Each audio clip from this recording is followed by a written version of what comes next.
post, and Mbeumo's travelling down that right side, and then just about Sanchez stops it from sneaking in at the near post, drags it back, drops it on the pitch, and invited Brentford to attack it. They didn't.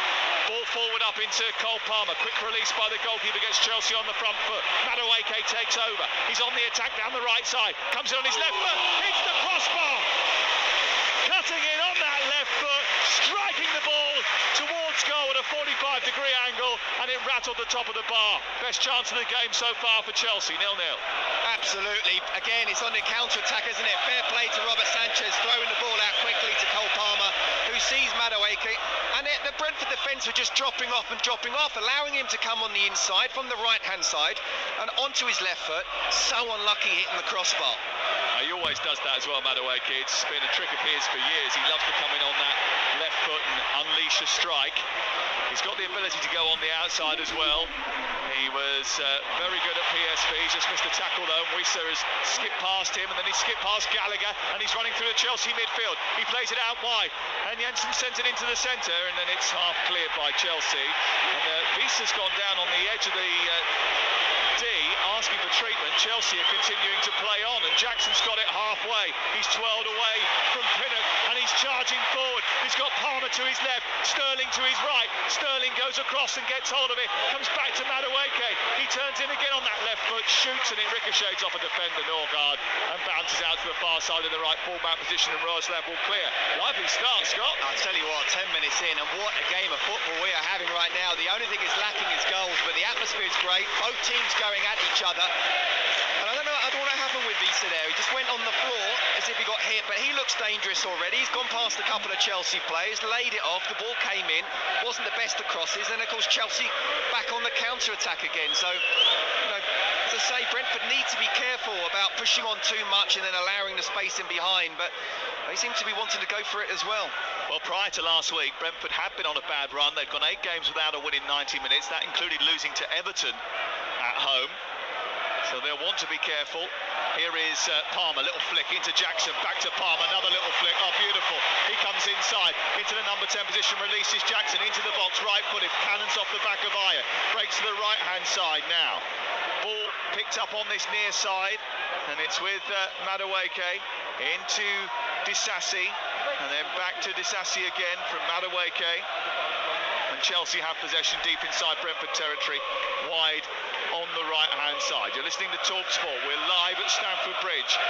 Right now over on TalkSport 2, Leeds taking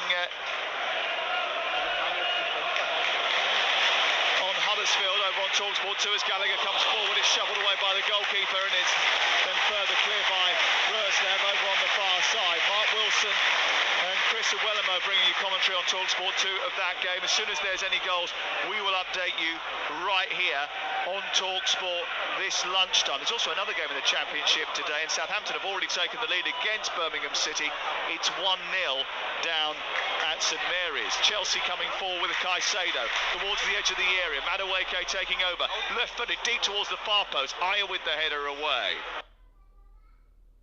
In fact, it was Roerslev with a header away. The ball that bounces on the edge of the D. Gallagher thinks he was fouled. Simon Hooper says play on. And then he does give a foul against the Chelsea player. And the crowd get frustrated with that.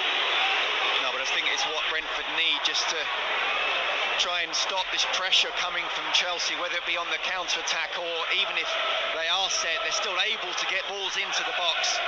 Madueke just coming onto his left foot, coming inside, whipping it to the far post. I don't think Raheem Sterling is going to beat anyone in the air, I have to say, but still, Chelsea definitely wanted to try and get this first goal. But as I say, to be fair to Brentford, they're not sitting back and saying, OK, try and break us down. They are trying to go for it themselves as well. 64% possession for Chelsea so far in the game. Neither of the two teams have had a shot on target as of yet. Chelsea have hit the post and bar, the corner of which was smacked by Madueke with his left foot from this near side, the Chelsea right, and it remains Chelsea 0, Brentford 0, live on TalkSport.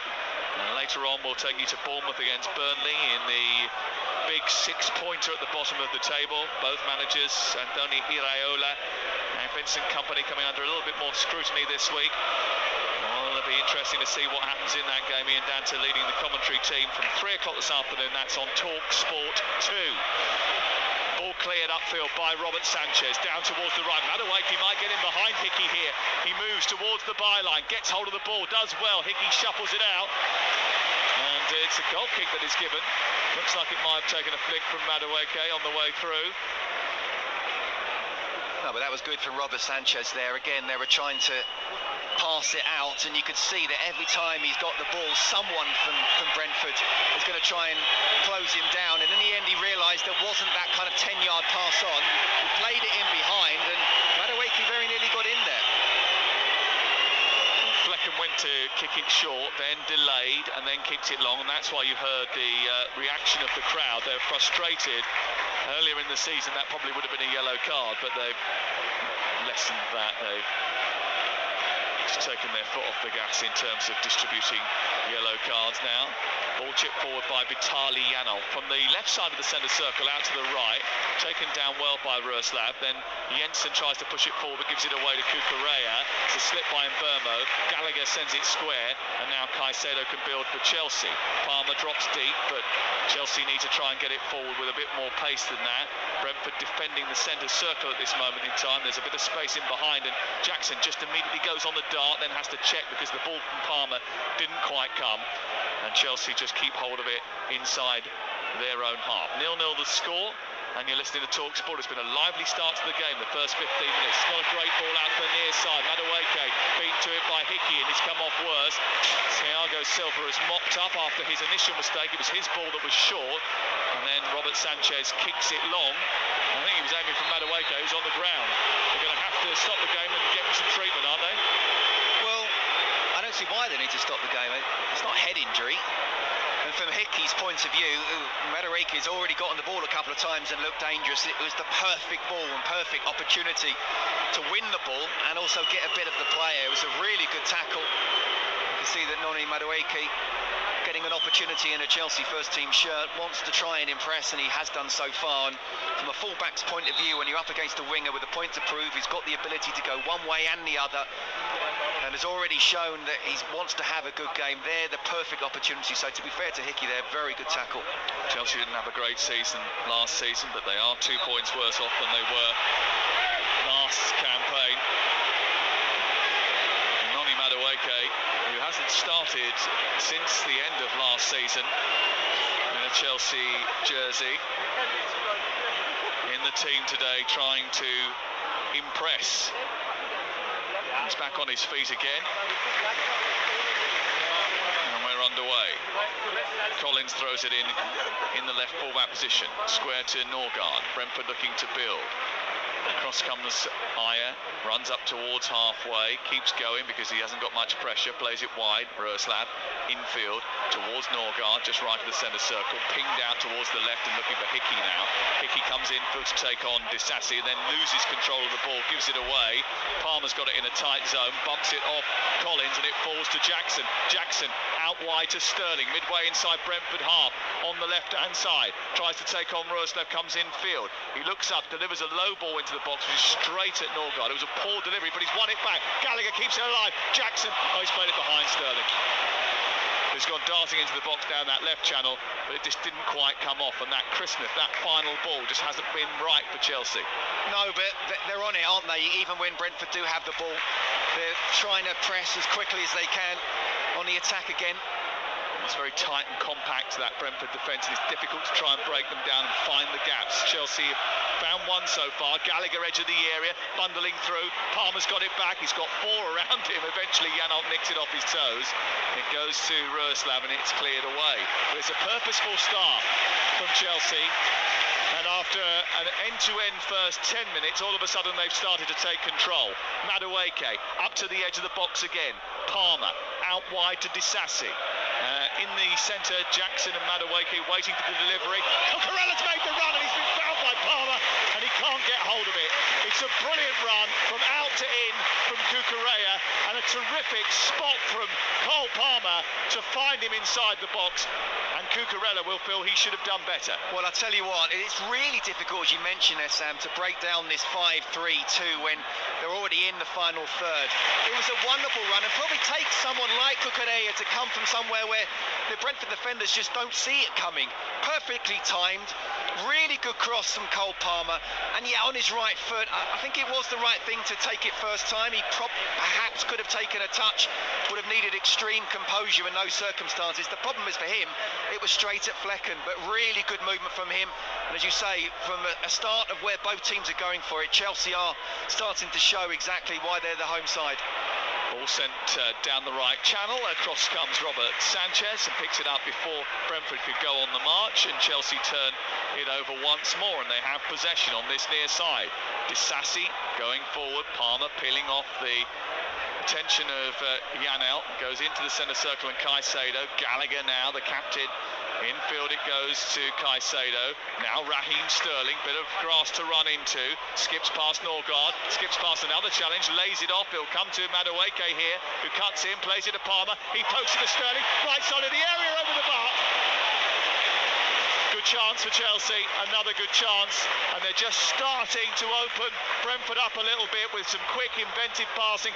And when you are playing against a compact defence, that speed of movement of the ball is oh important, and certainly they've done it again there. Absolutely, what you need is 1-2 touch passing, playing the ball quickly, but you also need that movement off the ball.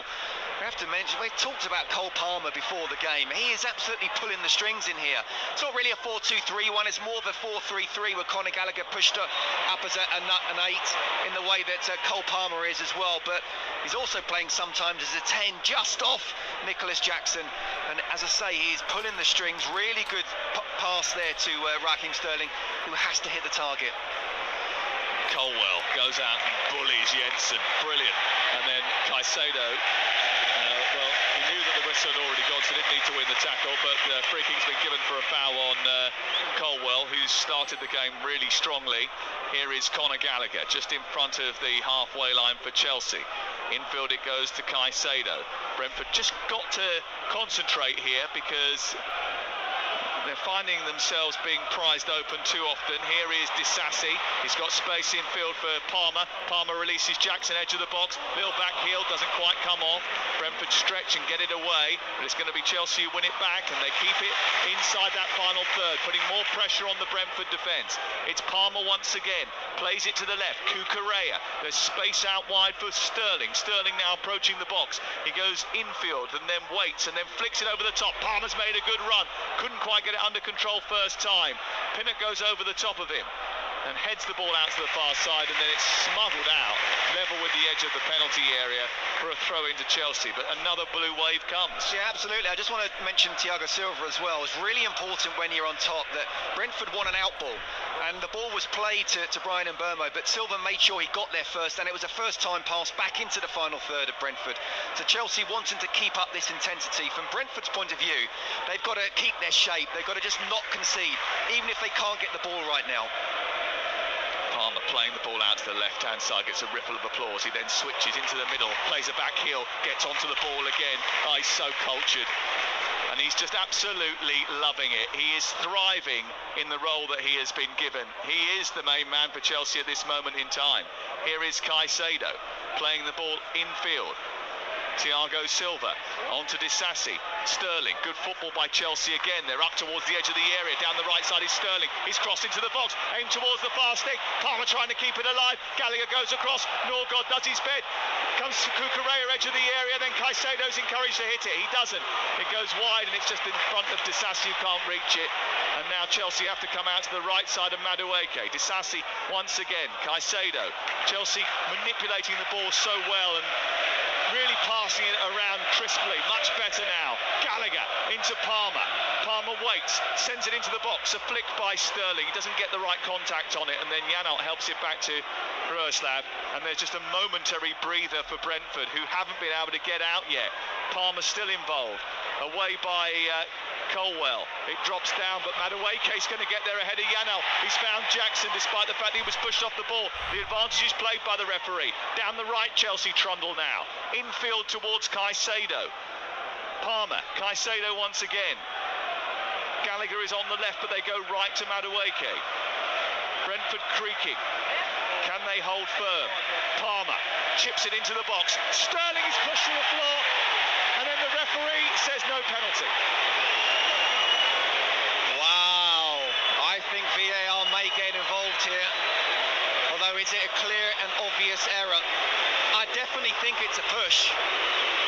It's a really good run again off the ball. It's another really good pass from Cole Palmer, who is just bossing this game right now, loving the role that he's playing, not just being out wide. He can play central here, but he's almost right of central, so he's coming in on his left foot, and it's not going to be a penalty. Nope, VAR has checked it, referee has said play on. It would have been soft according to our producers back in the studio. We don't have replays here, we do have monitors showing us the game as it's happening, but because we're in the heart of the Chelsea support, I suppose, at the back of the East Stand, we can't see replays. They're cut off as soon as they show them on the television. So, and producer Keelan's an Arsenal fan, so I'm not having what he's saying. You have to trust him to be impartial on days like this. Don't be so biased. Well, he's just ruined that by what he's just said in my ear. Here is Vitaly Janol. Takes the ball over the halfway line. You're listening to Talk Sport. Sam Matterface, Scott Minto, Respin Chowdhury. We're here live at Stamford Bridge. The ball is on the left-hand side, and it's collected by Brentford's Aaron Hickey. Wissa's getting involved, and a rare foray now for Brentford inside the Chelsea half. Wissa plays it towards the edge of the box, or next to Norgard, and then out to Hickey in the left wing position once again. Gallagher shuffles across. Chelsea keep it at arm's length from their penalty area as Collins tries to tickle it down the touchline. It was a poor ball, really, and Disasi will see that back to his goalkeeper, who's immediately under pressure from Mbeumo, but he deals with it well, and it's high up over the halfway line. And Pochettino is desperate for his team to get involved. He's jumping up and down like a loon. Free kick given against Chelsea. Thomas Frank is also getting a little bit irate. The fourth official, Graham Scott. Of course it's Graham Scott. It's always Graham Scott. I swear that's all he does. He's just trying to keep order. It's Chelsea 0, Brentford 0 on TalkSport with Now. And don't forget, with Now you can stream all the Sky Sports action like Wolves Newcastle live today for £11.99. No contract. Search Now Sports. This is TalkSport. Just in case you missed that, search Now Sports. Free kick to Brentford on the halfway line. It's clipped over the top of the Chelsea defence towards the right, headed down well by Pinnock, comes on the edge of the area to Wissa, but again Chelsea win it, and immediately it's released, and Jackson is running into opposition territory, and he's got Roers left for company, but he's turned away from him, and Mbeumo's done brilliantly to get back and win the tackle and help out his mate, and if he hadn't have done that, then Jackson was away. Do you know what, that's absolutely brilliant play from Brian Mbeumo, helping out his defender there. Nicholas Jackson, first of all, showing his pace again to run the channels. The way he turned was honestly like a ballet dancer, and looked like he was going to really go at the Brentford goal, but Brian Mbeumo showing fantastic pace and awareness and willingness to work for his team. Fantastic tackle it was from him. Wayne Rooney's start as Birmingham manager is going from bad to worse. They're 2-0 down to Southampton. Carlos Alcaraz with the second of Southampton's goal. And they lead by 2-0 now down at St Mary's this lunchtime. It's still Leeds United have just scored in the last few seconds. Leeds have gone in front, Huddersfield. Daniel James with a goal for Daniel Farke's team. Leeds 1, Huddersfield 0. That game is live on TalkSport 2. If you want to listen to it, you can. Pretty easy. Just download our app and you can flick between the two stations. This is Levi Colwell for Chelsea in possession. He's run 50 yards with the ball, then he slipped it down the left for Jackson. Jackson out to Cucurella, whose cross into the box wasn't good enough. It's headed away by Ayer, and it's out towards the far touchline, but Chelsea recover, move it back infield. Gallagher now. Just a couple of steps forward, plays it right. Collected by Caicedo, and the pressure continues. Disasi. Madueke wide right. Chelsea 0, Brentford 0, 28 minutes gone. And again, I suppose Chelsea will say they've created a lot of opportunities, they've hit the crossbar, they've hit the post, but they haven't got the goal. No, and when you're on top, you want to try and get that goal, and that will certainly be a psychological blow for Brentford. For Brentford's point of view, as I said before, just got to try and keep a structure as much as possible, keep a clean sheet so far, and hope that they will get some chances at set pieces. I think they will, to be honest with you, so we'll see whether they can take advantage of that. But at the moment, just hanging in there in this game, it's all Chelsea. Chelsea are, under Pochettino though, Scott, are used to dominating games. Only Manchester City average more possession than the Blues this season. Their XG has always been higher, hasn't it, against their opposition as well? Yes, I mentioned it earlier, they've won every single Premier League game on XG. If only that was the defining metric, eh? It's not, I'm afraid. Chelsea missing chances has been the narrative of the season, with good reason. They've missed 18 big chances and they've hit the bar or post now 6 times this season. Only Liverpool have done so more. Here's Sterling down the left-hand side, ball in towards the near post. It's prodded away by Ethan Pinnock. It goes out for a corner over on the far side. And what it does tell you, though, with the XG, or just better chances created than the opposition, is actually that Mauricio Pochettino and the work he's doing in the training ground is working. He can't actually stick the ball in the back of the net himself. All he can do is try and help and create some patterns of play that can put his strikers or wide players into positions to score. I'm sure they're also doing as much finishing practice as possible. But as I say, playing performance-wise, I think they've been more than okay this season. Gallagher to take the corner kick. It's in towards the edge of the 6-yard box. It's a collision involving Colwell. Goes to ground as he tried to head it. It's half cleared by Brentford, but Chelsea have it back on halfway with Cucurella. And he immediately dispatches it all the way back to Robert Sanchez. Brentford biding their time. I think they'll be pretty pleased that they haven't conceded here. Absolutely. Absolutely. Chelsea have really gone at them with high intensity, created chances, you say, come close a few times. So Brentford should be delighted. Thomas Frank, who's down on the touchline, celebrated 5 years in charge last week. He may look like a member of the Rolling Stones, but he's an incredibly astute football manager. But he might be getting angry with the way his team are functioning at the moment. Here is Gallagher out towards the right-hand side, on to Disasi, into Gallagher once again, down by the byline. He keeps on his feet and then slips over the ball and goes behind and away for a goal kick. New ball today, by the way, well, yesterday. Bright yellow now, because the clocks are going back tomorrow. Is that right? So we change the ball between now and March, and then we go back to white when the clocks go forward again. Why? So it's easier to see under the glare of the floodlights, because we use them more often during this period. It's not snowing. Here is Palmer down the right for Jackson into the penalty area. He's trying to hold off Pinnock here, and he does brilliantly, because Pinnock just wraps his foot around the back of Jackson and nudges the ball out for another corner of the Chelsea. Well, Ethan Pinnock, I think, has had a wonderful season so far for Brentford, but boy, is he in a battle today. Nicholas Jackson has already kind of out-muscled him a couple of times. He did really well there just to make the tackle, but as I say, I really like Nicholas Jackson. I want to see him in a Chelsea shirt as many times as possible. Gallagher short to Palmer, wide on the right in front of the Matthew Harding stand. Chelsea switched around by Brentford in the opening exchanges here. He kept hold of the ball, then flicked it off Mbeumo. It's out for a throw-in down on the right side. He throws it in quickly to get it moving at pace into Caicedo. He's got space to run into, but goes left to Cucurella. Chelsea in possession in front of the centre circle with Thiago Silva. Out wide to Palmer once again. He seems to have a magnet in his boots, because they keep giving him the ball. Sterling takes over, clips the ball forward, too heavy with his delivery, and out comes Flecken on the edge of his 6-yard box, collects it, and will clear 0-0.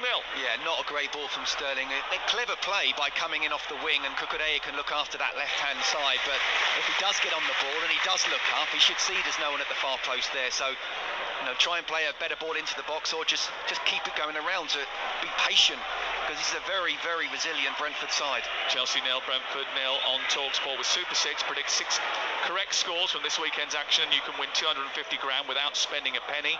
18 plus terms and conditions apply. Remember that Ali McCoist and Ireland legend Andy Townsend back together on Monday morning, 6 a.m. And Jim White, Simon Jordan and Martin Keown follow that at 10 o'clock. Always a good listen with Martin.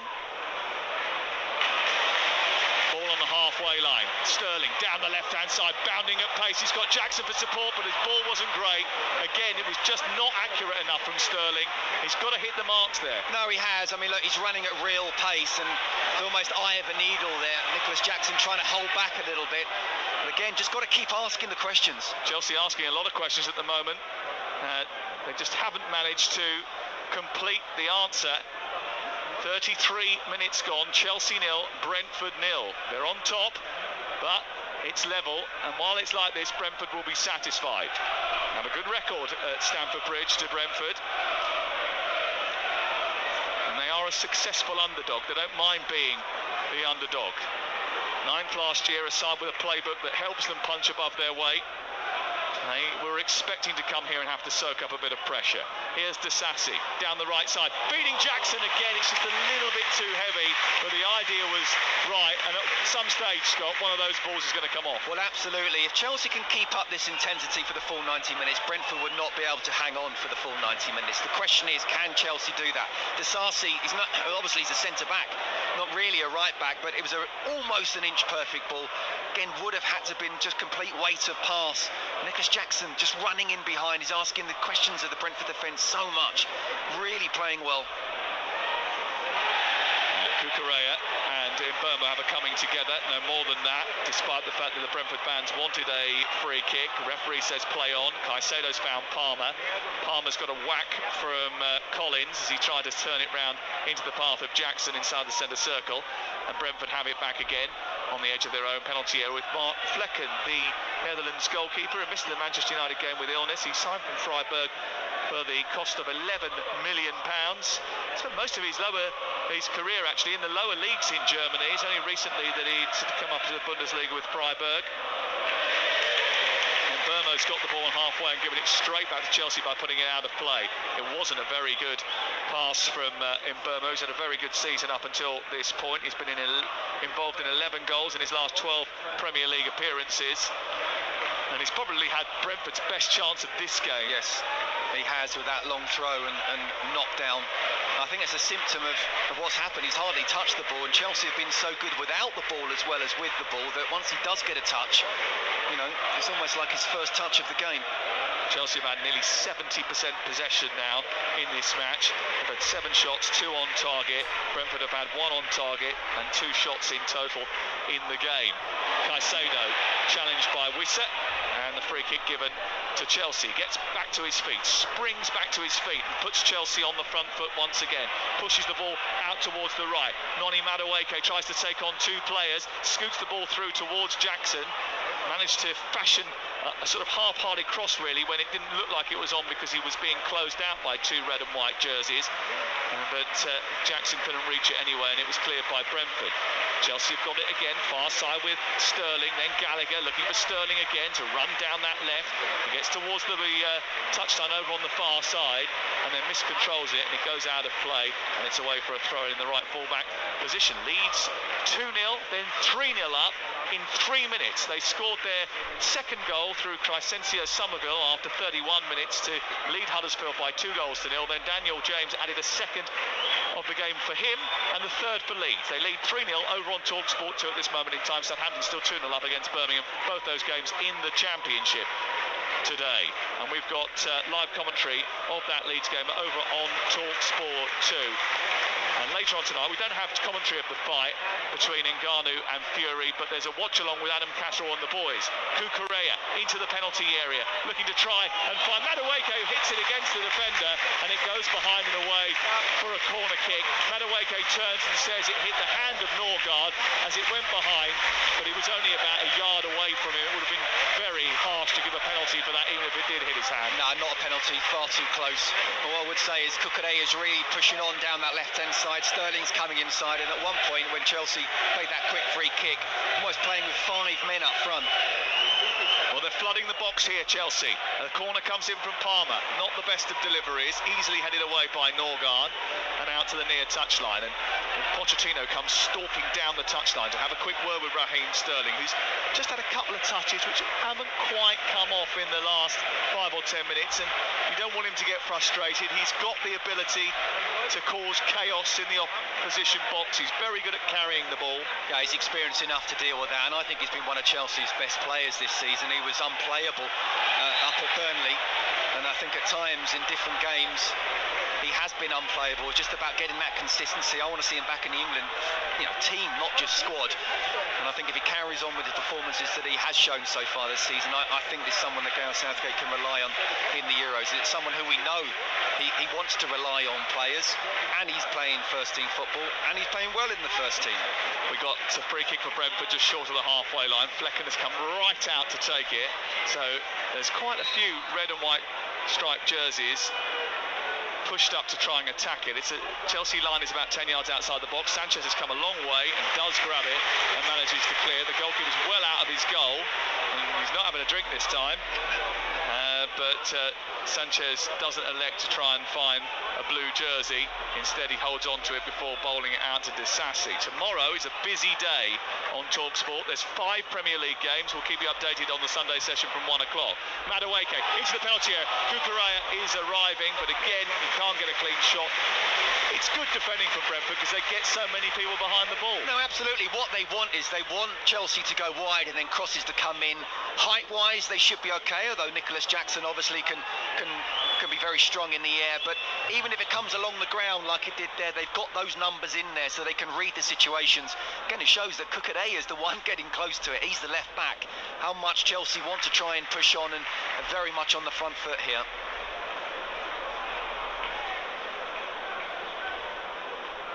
Chelsea trying to defend here as the ball's played forward by Brentford, cut out initially by Colwell, but comes back via Mbermo to the right side, the cross from Roerslev, joining on the edge of the box. Aaron Hickey chests it down. Always a heavy touch. Well, if you've got that right, Chelsea were in big trouble because they were just a little overcommitted. Brentford broke quickly, switched the ball towards the left-hand side, and Hickey charged into the box.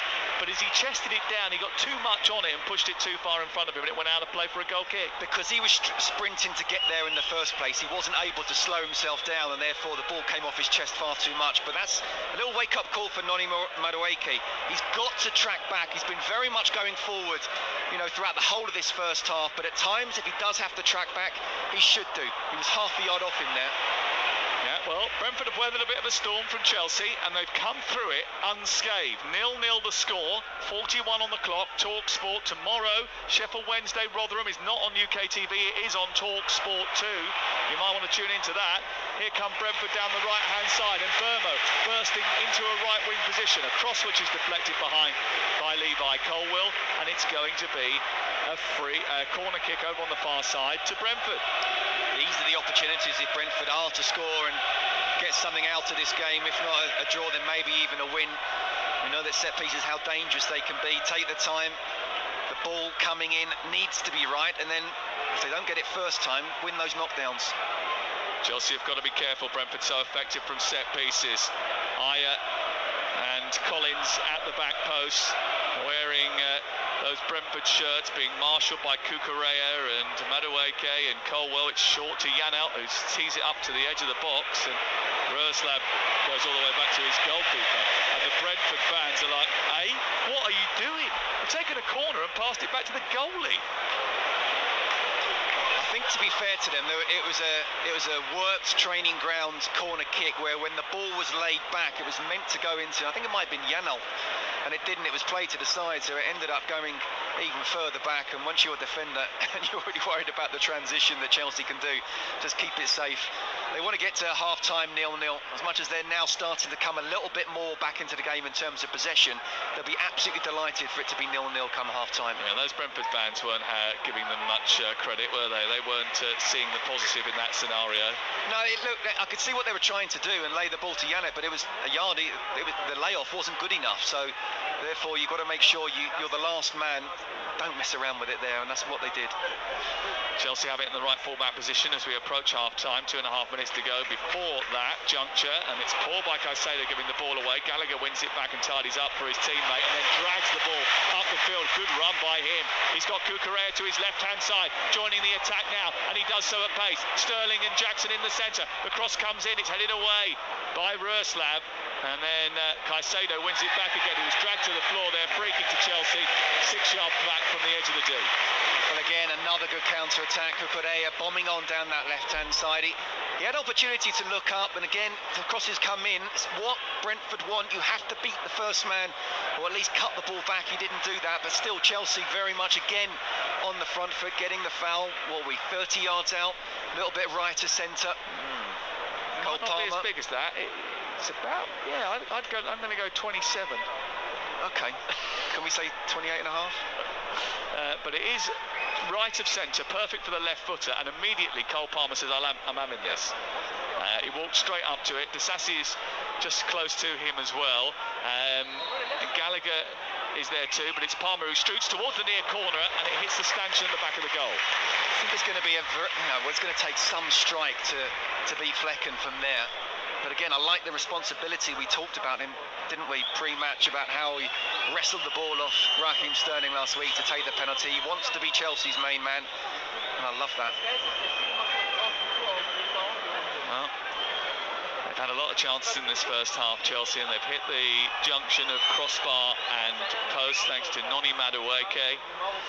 But so far, they haven't breached the Brentford goal, and it remains goalless.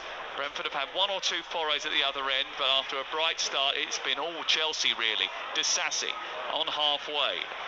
We've got literally 30 seconds before the break on Talk Sport.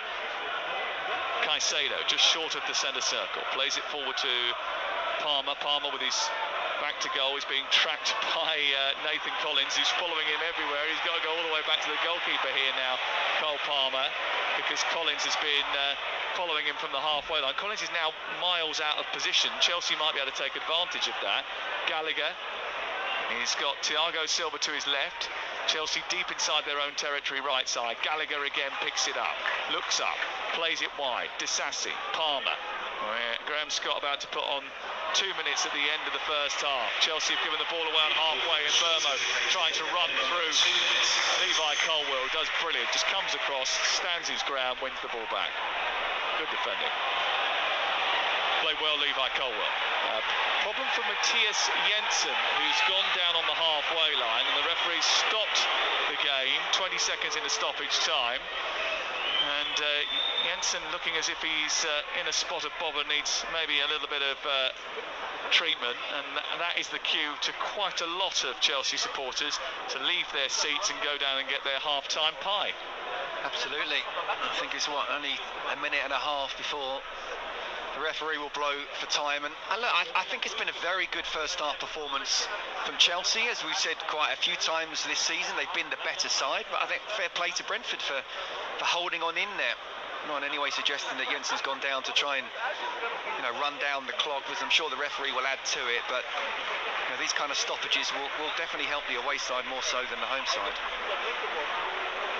Well, he's had his treatment, so he has to come off the pitch for 30 seconds now, which he will do. Wanders over. Hair kept in place by an Alice band. Matthias Jensen. He's a player who can dictate the pace of the game, but he hasn't seen much of the ball so far in this match. And that's true of all of the Brentford players in this first half. 0-0 though is the score, and whilst it's 0-0, there we'll see that there is every chance of them to snatch 3 points from Stamford Bridge. Disassi over the halfway line.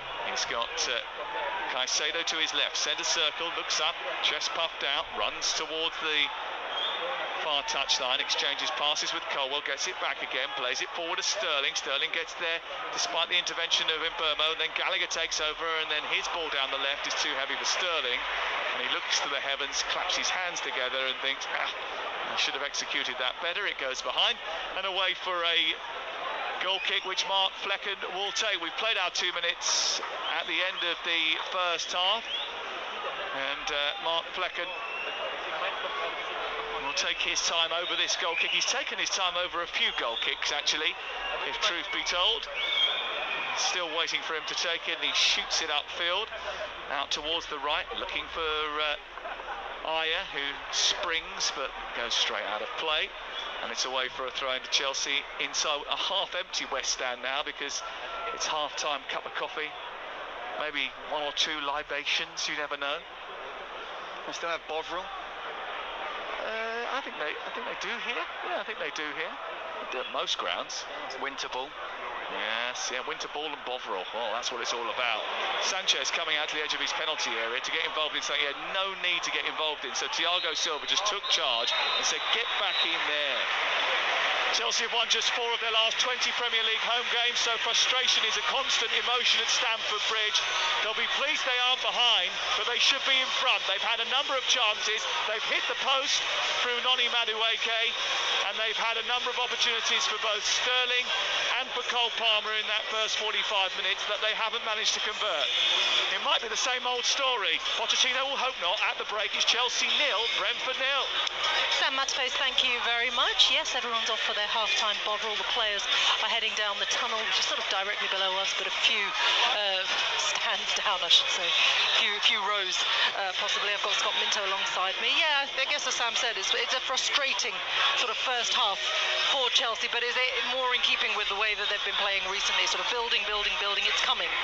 No, absolutely, and I think Mauricio Pochettino will be saying at half-time, look, in terms of performance, we kept knocking at the door. We played with high intensity. We've done really well both with and without the ball. Brentford haven't really had too many opportunities themselves. Just got to keep on doing exactly the same. I do wonder whether, and you think about sort of possible changes, the only change I would even consider making right now, and he probably won't do it at half-time, but bring on Reece James. You know, Disasi's a centre-back playing at right-back. I think Reece James, if he's fit enough, you want him on the pitch anyway, but we know how good he is going forward. But in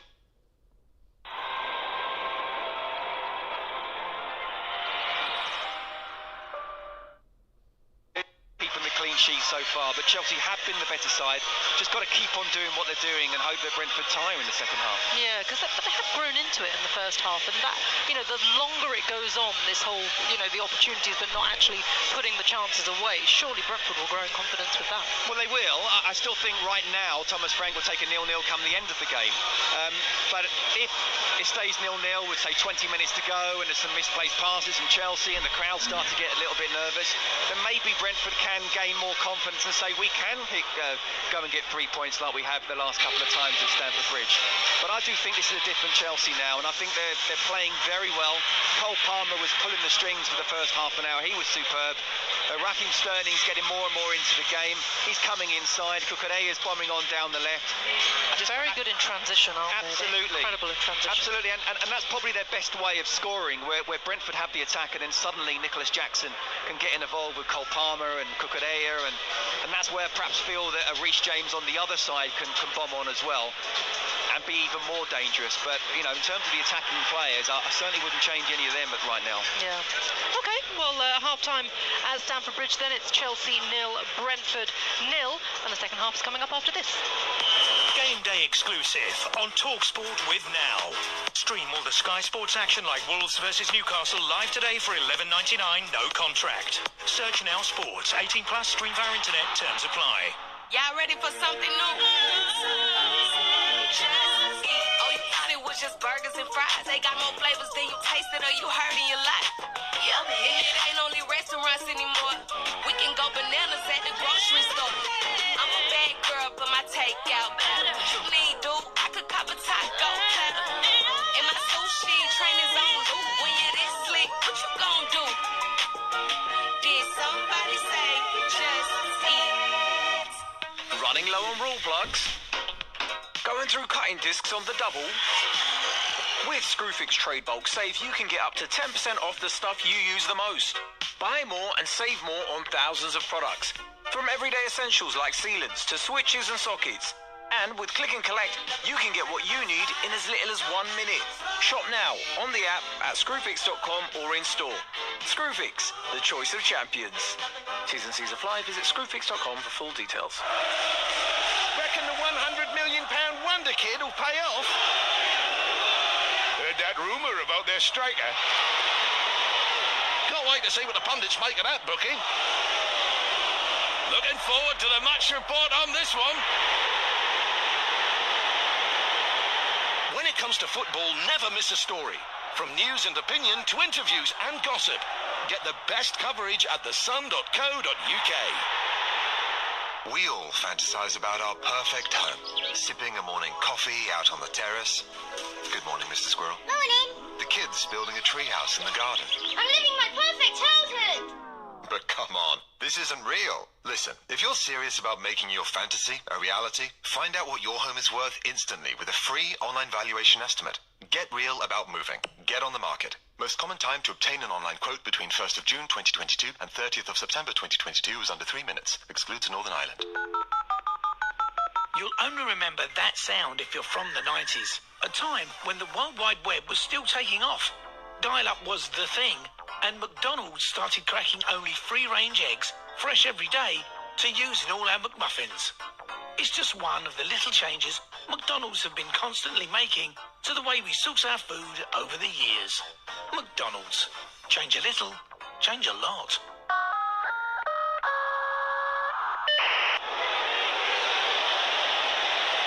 There will be 14 minutes of extra time. With Betfair's new 90-minute payout, you don't have to wait for the final whistle to celebrate, because your winning bet will be paid out in full at 90 minutes. Betfair. Applies to match odds 90 market or markets with a 90 icon. Sportsbook exclusive. Terms and conditions apply. 18 plus. BeGambleAware.org. Rodri to De Bruyne. Flicked on to Walker. Goal! No one saw that coming. Or as we say in Japan, no warutaka wa tsume o kakusu. The smart hawk hides its talents. For a taste beyond expected, Asahi Super Dry, official beer partners of Manchester City. Enjoy responsibly. Visit drinkaware.co.uk. First kick of the day. The Weekend Sports Breakfast, tomorrow morning from 6 on Talk Sport, with Tony Cascarino and Natalie Sawyer. First live football, fixture talk, and full flavour fan food. With big game previews. Big name exclusives. And qualifying comment from the nation's destination dawn chorus of Cascarino and Sawyer.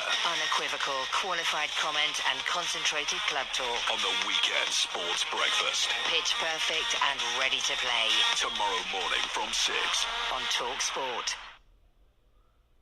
Stamford Bridge, I'm Rishmin Chowdhury, I'm alongside Sam Matterface and Scott Minto at Stamford Bridge. It is Chelsea 0, Brentford 0 in our lunchtime kickoff. Over on TalkSport 2 in the Sky Bet Championship, it's Leeds 4, Huddersfield 0, and also in the second tier, Southampton are leading Birmingham City 2 goals to 0. Wayne Rooney staring a third defeat in the face. What can he do in the second half? Also in the Cricket World Cup, New Zealand are chasing Australia's target of 388 in the World Cup, and in front of TalkSport's Guy Swindles. And they're not making a bad fist of it, New Zealand, but they are now 331 for 7, and we've come to the end of the 45th over. That means that they require another 58 from just 30 balls with just 3 wickets in hand. They reached the 40th over on 292 for 5, exactly the same score as Australia were at exactly the same stage, but in the 41st over they lost Rachin Ravindra for a magnificent 116, and since then the Aussie bowlers have put the screws on. So at the moment Australia favourites to win this. Great match though. New Zealand 331 for 7 after 45 overs. Guy Swindles, thank you very much indeed. This is of course game day exclusive on TalkSport. We're going to continue to look ahead to this weekend's Premier League action with Super 6. The TalkSport Match Predictor with Super 6. Play for free. Predict 6 correct scores for the chance to win £250,000. Get your entries in by 3 p.m. today with Super 6. 18 plus, terms and conditions apply. Each week we'll be discussing games that are featured within Super 6. For those of you that aren't familiar with Super 6, it is a free-to-play football game where you can win huge jackpots through your own knowledge.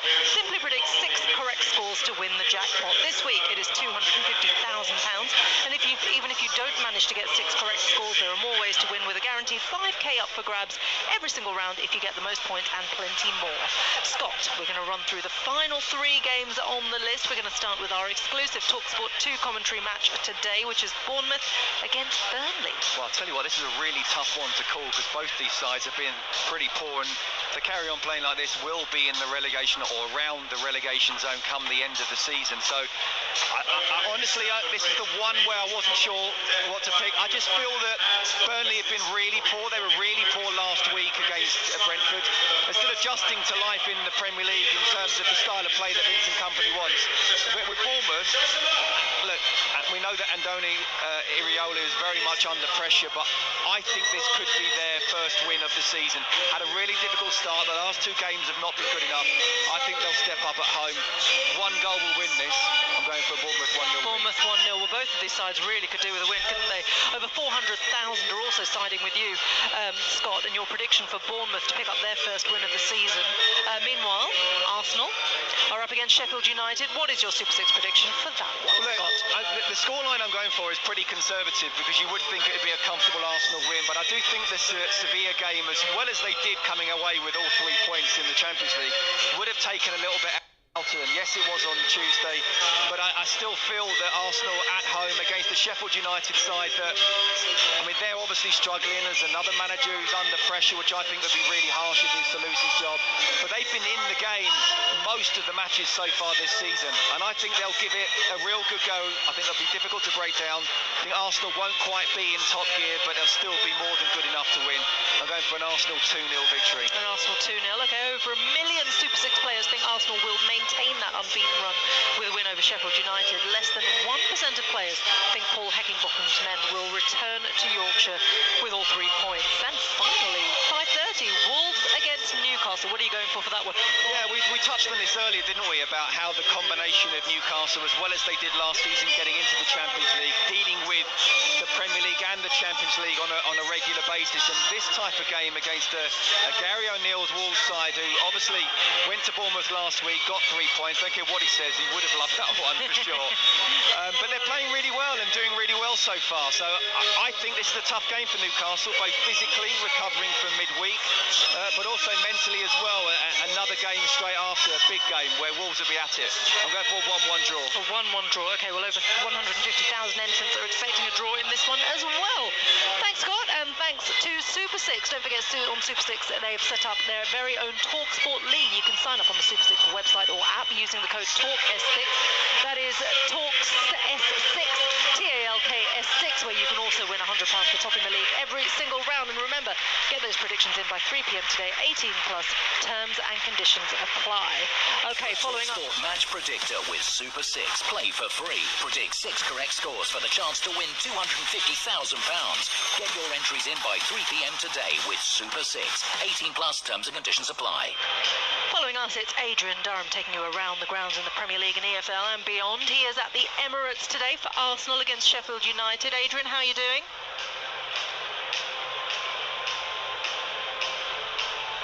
Oh, we've lost Adrian Durham. Okay, no. While we wait for Adrian Durham, I've got Sam Matterface alongside me, and we've all been discussing this. Something you mentioned in commentary when we talked about half-time drinks and whether there's a Bovril handy for any fans, and you mentioned a libation. And I'd like to think I'm, educated. All right, educated-wise. I think all of us are. Educated than me, yeah. Well, I don't know about that, but I think, I know things. Don't know a lot of things, but you didn't know libation, I did not know what a libation was. But you've Googled it now, haven't you? Yeah, there's plenty of things come up. You get it now, don't you? You understand what it is. Well, yeah, it's a drink poured out as an offering to a deity, according to the dictionary. It's basically a libation is a ritual pouring of a liquid or grain such as rice as an offering to a deity or spirit. So I guess in normal sort of half-time, everyday you have a drink work, and celebrate your team's everyday successes. terms. Cheers your team, yeah. Okay. Got it? Listen, I think what we should point out, you might have heard Blue is the colour in the background. Did you hear that? That was very good, yes, I thought. and there was a lot going on at half-time, wasn't Yeah, there? there was, and it was basically sung by James Vickery, who is a hearing-impaired singer, and behind him were the deaf and signing choir, Unify and Hands for Voices.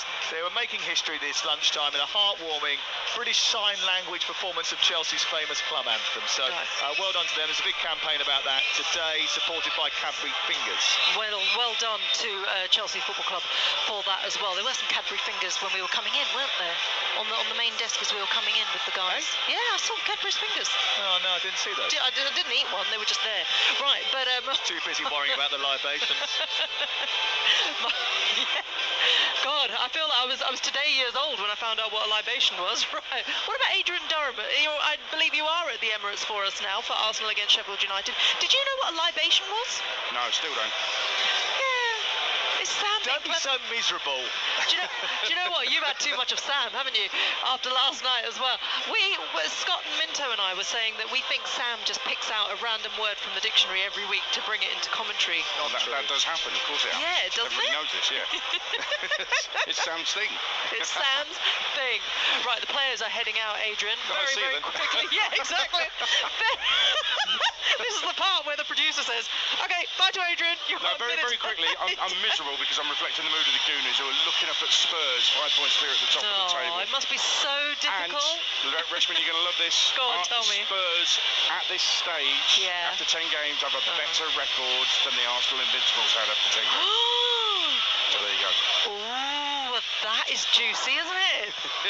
I love that. The Adrian. new Invincibles. I don't think we're going to do that, but let's see how far we go. Adrian Durham, we'll speak to you later on. Adrian follows us here at Chelsea against Brentford. Currently goalless. We're about to kick off the second half, so I'm going to hand you back. Scott Minto's here, but first Sam Matterface. He absolutely loves that one. He was talking about it last night after the game. We're underway at the start of the second half. Tottenham top of the tile at this moment in time, 5 points clear at the top of the table after last night's performance. They beat Crystal Palace. And we're back at Stamford Bridge, and Chelsea shooting from right to left in the second half. Blue shirts, blue shorts, white socks, 0-0 the score, and it's red and white shirts for the visitors. Brentford, black shorts, attacking the Matthew Harding end away to our left-hand side. Scott Minto is back. Adrian mentioned that during the week as well, didn't he? He did when we were at on, was it Monday night when we were doing the game, or was it during our Arsenal-Sevilla commentary, which we did? I think it was the Sevilla one. Yeah. Well, it was a good game actually, and Arsenal played well in Seville. They've got Sheffield United later. Arsenal is Adrian is based there. Don't call him Arsenal. And he will be live with Alex Crook and Ray Parler from 2:30 this afternoon, and they'll take you round the grounds and give you all the goals as they go in. Mrs. D won't be happy with that comparison either. Thiago Silva down the left-hand side. Cucurella takes it out of the sky, plays it centrally for Conor Gallagher. Chelsea had lots of the ball in the first half and probed and prodded, but couldn't open up the stubborn Brentford defence. 0-0 the score. I'll go through the 2-11s in just a second. Disasti trying to pierce the line to the ball through the right channel, away by Nathan Collins, and that's a free kick on the edge of the box. So no changes at half-time. Chelsea with Robert Sanchez in goal, hasn't had a shot to save yet. Cucurella is at left back, Disasti at right back, Silva and Colwell in the centre, Gallagher and Caicedo with Palmer in the 10, Sterling left, Madueke right, and Jackson through the centre. For Brentford, it's Mark Flecken in goal, Collins, Ayer and Pinnock as the back three. They reverted back to a 3 today with Roerslev and Hickey as wing backs, Jensen, Norgard and Janelt in midfield with Mbermo and Visser up top. You're listening to TalkSport, and here is Conor Gallagher trundling down the left touchline. Sterling is inside him. He's in field and he plays it across to Cole Palmer, who's 10 yards outside the box. He cuts in on his left foot, chips the ball to the left. Cucurella with the ball through the 6-yard box, smuggled behind by Ayer, and it's out for a corner. Another delicious ball from Cole Palmer, who spots the run of Cucurella on the outside, coming down the left channel. He popped the ball across the face of goal. It was tucked behind and out for another corner for Chelsea. Yeah, there were some very good performances in Chelsea, individuals in the first half, but he will stand out, and he started in the second half again. Fair play to Cucurella, Cameron bombing down that left-hand side. Again, they're starting the second half like they did the first. A lot of intensity. 3 minutes gone in the second half. Live on Talk Sport, it's Chelsea-Brentford locked at 0-0. Cole Palmer gets a short one off Gallagher and then plays it. Well, he's supposed to play it to Sterling, but he misplaced his pass and it went straight against Gallagher. And now Mbeumo is burning down the right-hand side, trying to go on the counter-attack, and he's spotted Wissa, but he can't find him with a long pass from the right side into the centre, and it's come out by Sanchez. Bit of a waste from Chelsea from the corner, but they come forward at pace with Disasi, who runs up to the midpoint of the Brentford half, then checks, turns it back. Thiago Silva finds Caicedo, and then here is Conor Gallagher. Brentford have won their last 2 visits to Stamford Bridge. Chelsea's last win against Brentford here was in the FA Cup 6 years ago, nearly 7. Pedro, Willian, Ivanovic, Batshuayi all scored in what was a 4-0 FA Cup thrashing that particular afternoon. That came actually after the 2, who I think were 2 divisions apart at that point, maybe 1. Drawn at Griffin Park, 2-2. I did that game as well. I think it would have been just the one, I think. I'll tell you what, I'd just like to give a compliment to Noni Madueke there. We talked about in the first half, he just let Hickey go one time, but he was the one who tracked back on Brian Mbeumo, and Mbeumo showed that he's not going to beat him for pace, even though he is very quick himself.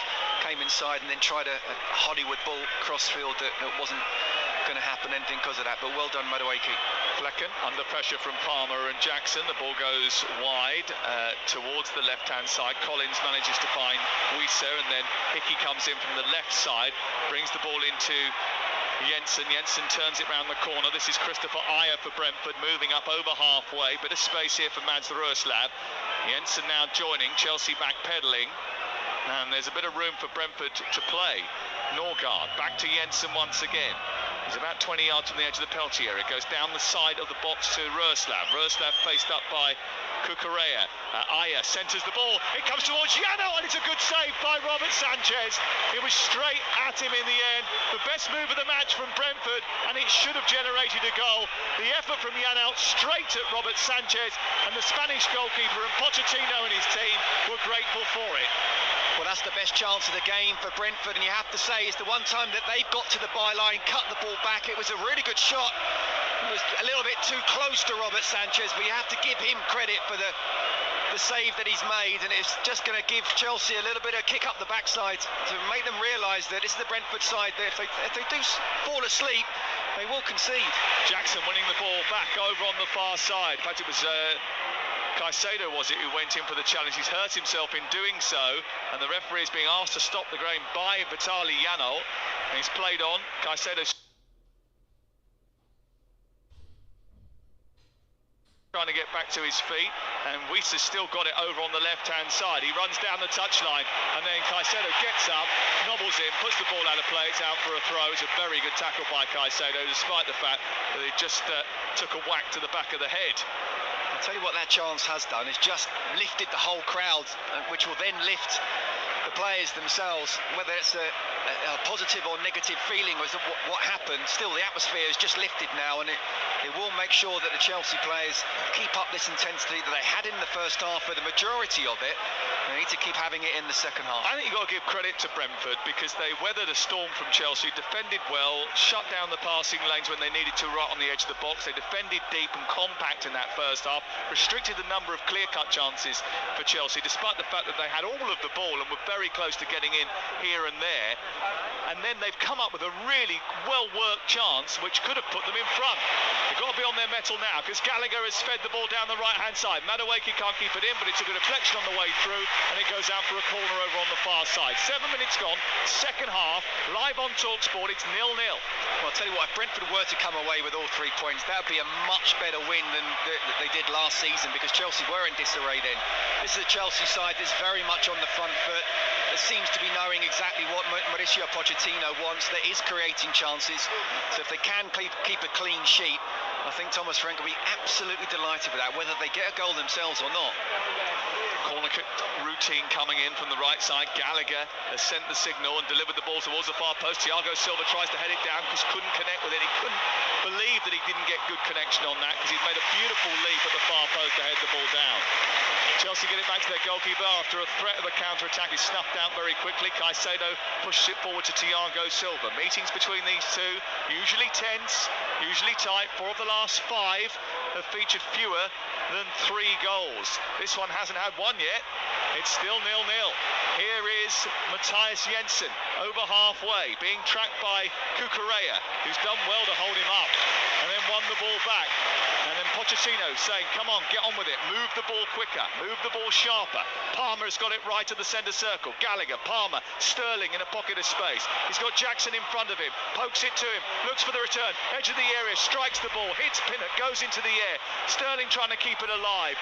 Pinnock comes across and defends really well, takes it into the right fullback position and thwacks it clear towards halfway. Well, that was really good defending again, you have to say. First of all, really good play from Chelsea. Cole Palmer and Raheem Sterling just coming inside, little passes between them. Conor Gallagher as well, Nicholas Jackson involved. But Ethan Pinnock first of all, and then the ball up to Brian Mbeumo. He's got a player in front of him, player behind him, and yet he's somehow managed to win a throw-in and actually relieve some pressure. Another piece are on the attack once again, down the right-hand side. Roslav's ball infield is not a very good one. It's easily mopped up by Thiago Silva, but they're frustrating Chelsea at this moment in time, Brentford.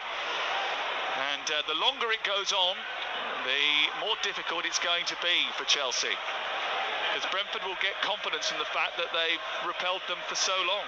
No, they will, and I think the Chelsea crowd will get a little bit restless as well. But if Chelsea carry on playing with a high intensity, I still think they will score at some point. But if they just drop off or lose a bit of confidence, then Brentford certainly could nick this.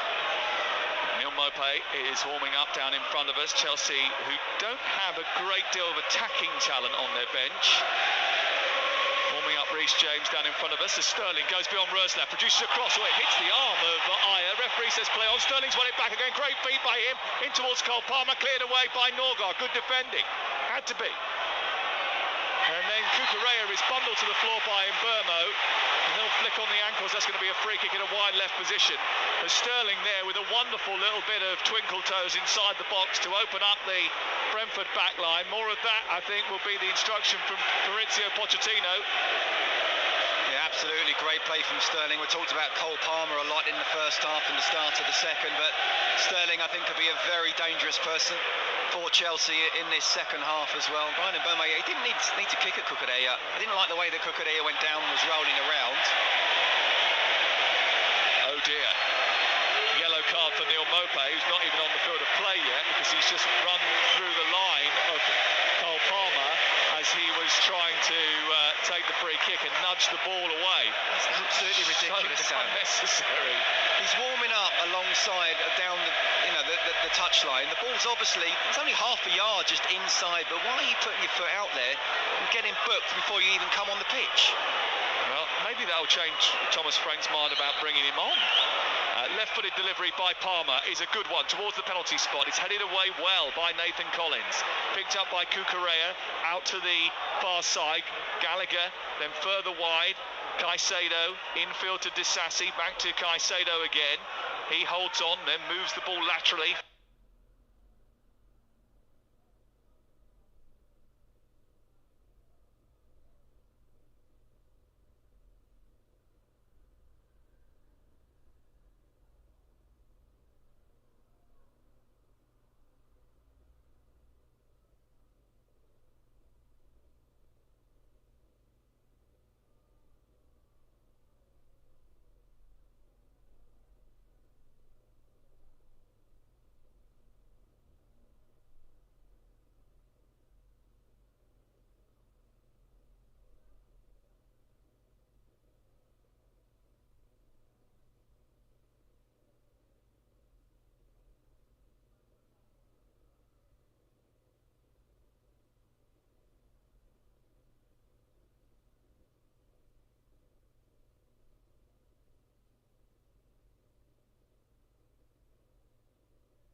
I tuoi occhi meritano cura, lenti per occhiali.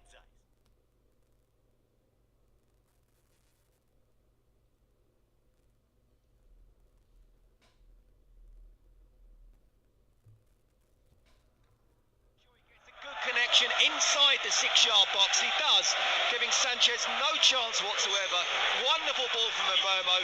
Wow, did not see that coming, I have to say, but that's something we've seen a few times at the bridge, haven't we? Well, I'm going to say, you may not have seen it coming today, but it has happened quite a lot here this season, and that's been the problem. That Chelsea have dominated these matches. They've had all of the territory, had all of the possession, had all of the shots, can't put the ball in the net, and then find themselves behind. And it's happened again. Here is Palmer looking to level things up. Sterling cuts in on his right foot and wanders into territory, goes down. Referee says nothing doing, and there wasn't. Gallagher breaks up the play, plays it out towards the left. Cucurella comes in field. Now it's with Gallagher once again on to Palmer.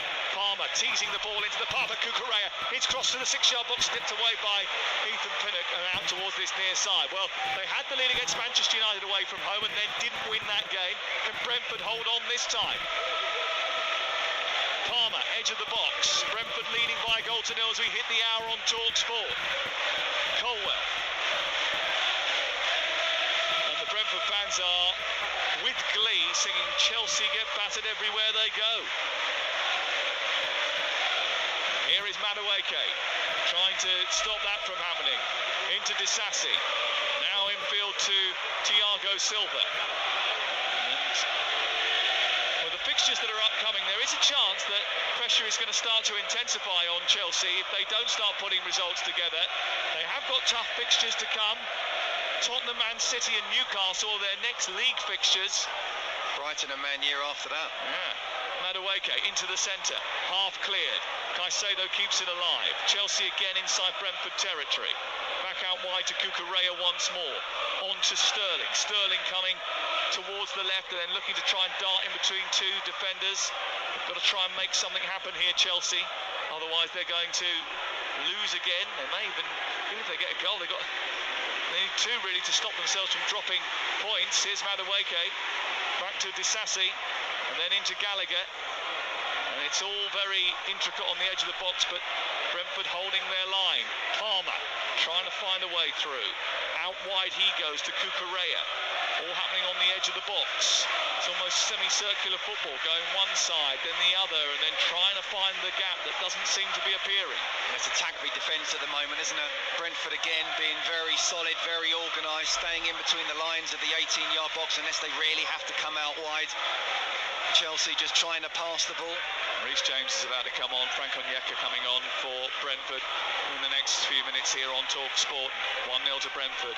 Ball right-hand side with Disasi. Moves up towards the angle of the penalty area. Gallagher's got it now. Needs a bit of help. Plays it down the right. Looks to feed Madueke. Good challenge by Collins. And then he comes away with the ball. Collins skips past the challenge of Gallagher. Moves up towards halfway. Then releases Wissa. Wissa going out towards the far side. And runs it straight out of play. It's away for a throw-in to Chelsea, who have it back again. 62 on the clock. You're listening to TalkSport live in the Premier League with Now. And don't forget that with Now you can stream all the Sky Sports action like Wolves Newcastle live today for $11.99, no contract. Search Now Sports. Here is Raheem Sterling, left side of the penalty area for Chelsea. Back to Caicedo. He's 30 yards from goal. Went to hit it, changed his mind, played it right instead. Disasi into the box. It's too heavy. It's going straight behind. Brentford fans quite happy to see that bounce in front of them away to our left. Well, what I would say from Brentford's point of view, if they were to come away with all 3 points, it'd be the perfect away performance. The way they weathered the storm in the first half and nicked it down the other end in the second. But it is down to Chelsea, and not afford to keep losing these games at home, especially with those games coming up, as you talked about, that on paper will be a lot more difficult. Need to find a way to score goals, and I'm not surprised Reece James is coming on. I personally would have put him on at the start of the second half, because I think, look, I mean, Disasi can come across with Cucurella bombing on, so there's 3 at the back, but I think with Brentford being very solid defensively, you almost want left and right backs bombing on, and centre-backs have to be able to deal with that. Maatsen and James coming on for Chelsea. Maatsen, who's an out-and-out out left winger. He'll replace Madueke, I think. Oh, Palmer's won the ball back inside the area from Pinnock. He's then gone down after a collision inside the box. Was there contact there from Pinnock? The ball goes behind and away for a corner. But again, Brentford playing out from the back, and Cole Palmer was right up there, pressing high, winning the ball back. And they're just holding here so that the VAR can just have a glance to see whether there was contact. Well, there was definitely contact. The tackle that Pinnock made, not a penalty. So unless there was a shirt pull beforehand, no, I don't think it's a penalty. No penalty, according to the VAR. And a quick check. Here is the corner from Gallagher in towards the crowded penalty area. It's away by Brentford and up to halfway. Two changes incoming for Chelsea, who trail by a goal to nil with less than half an hour to go. Cole Palmer, their best player, plays the ball out towards this left-hand side. Jackson slipped and now he's back on his feet. Sterling swirls away from one challenge and goes down the left, wins a free kick, and he wins a free kick 5 yards outside the box. Do you make the change now? Or do you wait till after this set piece? Well, they're going to wait till after the set piece. What would you do? Well, you certainly wouldn't do it if it was a defensive set piece. I wouldn't have a problem with it if he did want to do it. But yeah, clearly he wants to wait. I'd absolutely get Reece James on as quickly as possible. Ian Martin as well. Yeah, okay, fair enough. But I definitely feel Reece James needs to be bombing on down the right in the way that Cucurella has been down the left. Imagine that Disasi will come off and they will make it light for light. Either that or they'll take Cucurella off and shuffle things across. Ball in by Palmer towards the far post. It's headed away, flicked away by Iron, then collected by Madueke. Back with Caicedo. They're on the right edge of the penalty area here. Onyeka and Hickey are trying to prevent Caicedo and Madueke from fashioning across into the box, and done a very good job at doing so. Cucurella, edge of the centre circle, has it back for Chelsea. All the football been played in the Brentford half, apart from the one most important part, which is the one that Pinnock put in the back of the net. Mbeumo's cross, thunderous header from Pinnock, and it's 1-0 to Brentford as a result of that. Sterling infield to Cole Palmer, who turns and runs at the Brentford defence. He's got Sterling for company. He's still going. He's got four around him. Sterling stops his run. He poked it through. He thought it was going to go out for a corner. It didn't. It goes for a goal kick away to our left-hand side. And here are the changes. And it is Disasi for James. That's the first change. And the second one will be interesting, whether it'll be Madueke or Sterling. I think it'll be Madueke. It is Madueke on for Matson. Ian Matson, 9th appearance of the season for him.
Palmer again, travels forward, plays it square. Now Thiago Silva helps it out towards the far touchline, and Reece James has it. James moves up towards the edge of the area, then gives it back to Ian Martin. Martin goes across to Thiago Silva, and now Cucurella has it. Sterling Attacking Ruslav, comes in on his right foot, needs an option, was looking for one, put his palms to the skies, if to say anyone going to show for me. Not enough movement from Chelsea, but there is such a tight, compact and very well drilled Brentford defence. Gallagher trying to find Munson. It's away by Norgard, and then there's a foul, is there? There is a foul on Norgard by Martin, so we'll go off to the cricket where it's all over for Guy Swindles. One of the greatest 50-over matches you'll ever see. Australia scored 388, New Zealand 383. So Australia win by just 5 runs. Brilliant centuries from Travis Head for Australia and from Rachin Ravindra for the Kiwis. But in the end, Australia keep their hopes of semi-final place well and truly alive in a remarkable game. They beat the Kiwis by 5 runs. Adam Stansfield scores for Birmingham. He's pulled one back. It's 2-1 in the Championship. Over on TalkSport 2, it's still 4-0 to Leeds United. And remember, we're around the grounds at 2:30 with Adrian Durham. But in Burmo, into the box, a space for Enyeka, who tries to take on Colwell, comes across and just about defends it. And another opportunity for Brentford goes a begging. There might be more of those on the break as Chelsea start to open up in search of this equaliser. 1-0 to Brentford on TalkSport. I'll tell you what, that was a great opportunity for Enyeka because he had time. If his first touch had been better, he would have been able to get the shot off before Colwell made the tackle. And you're right, I think that's what Brentford look for again. You know, keep to 1-0, but if they can create chances on the counter-attack, get the second. Reece James out wide towards Martson. Martson moves up towards the edge of the penalty. A low ball into the 6-yard box. No one there to finish off the chance and caught by Flecken. If Chelsea need some encouragement, though, Brentford have dropped 11 points from winning positions already this season. They're a team that often get halfway across the tightrope, then fall off.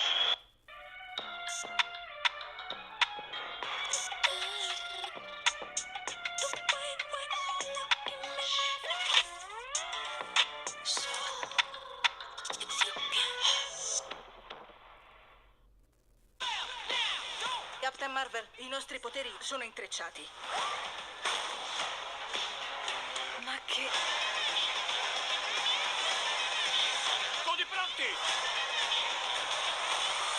Siamo un team. No, niente team. The Marvels.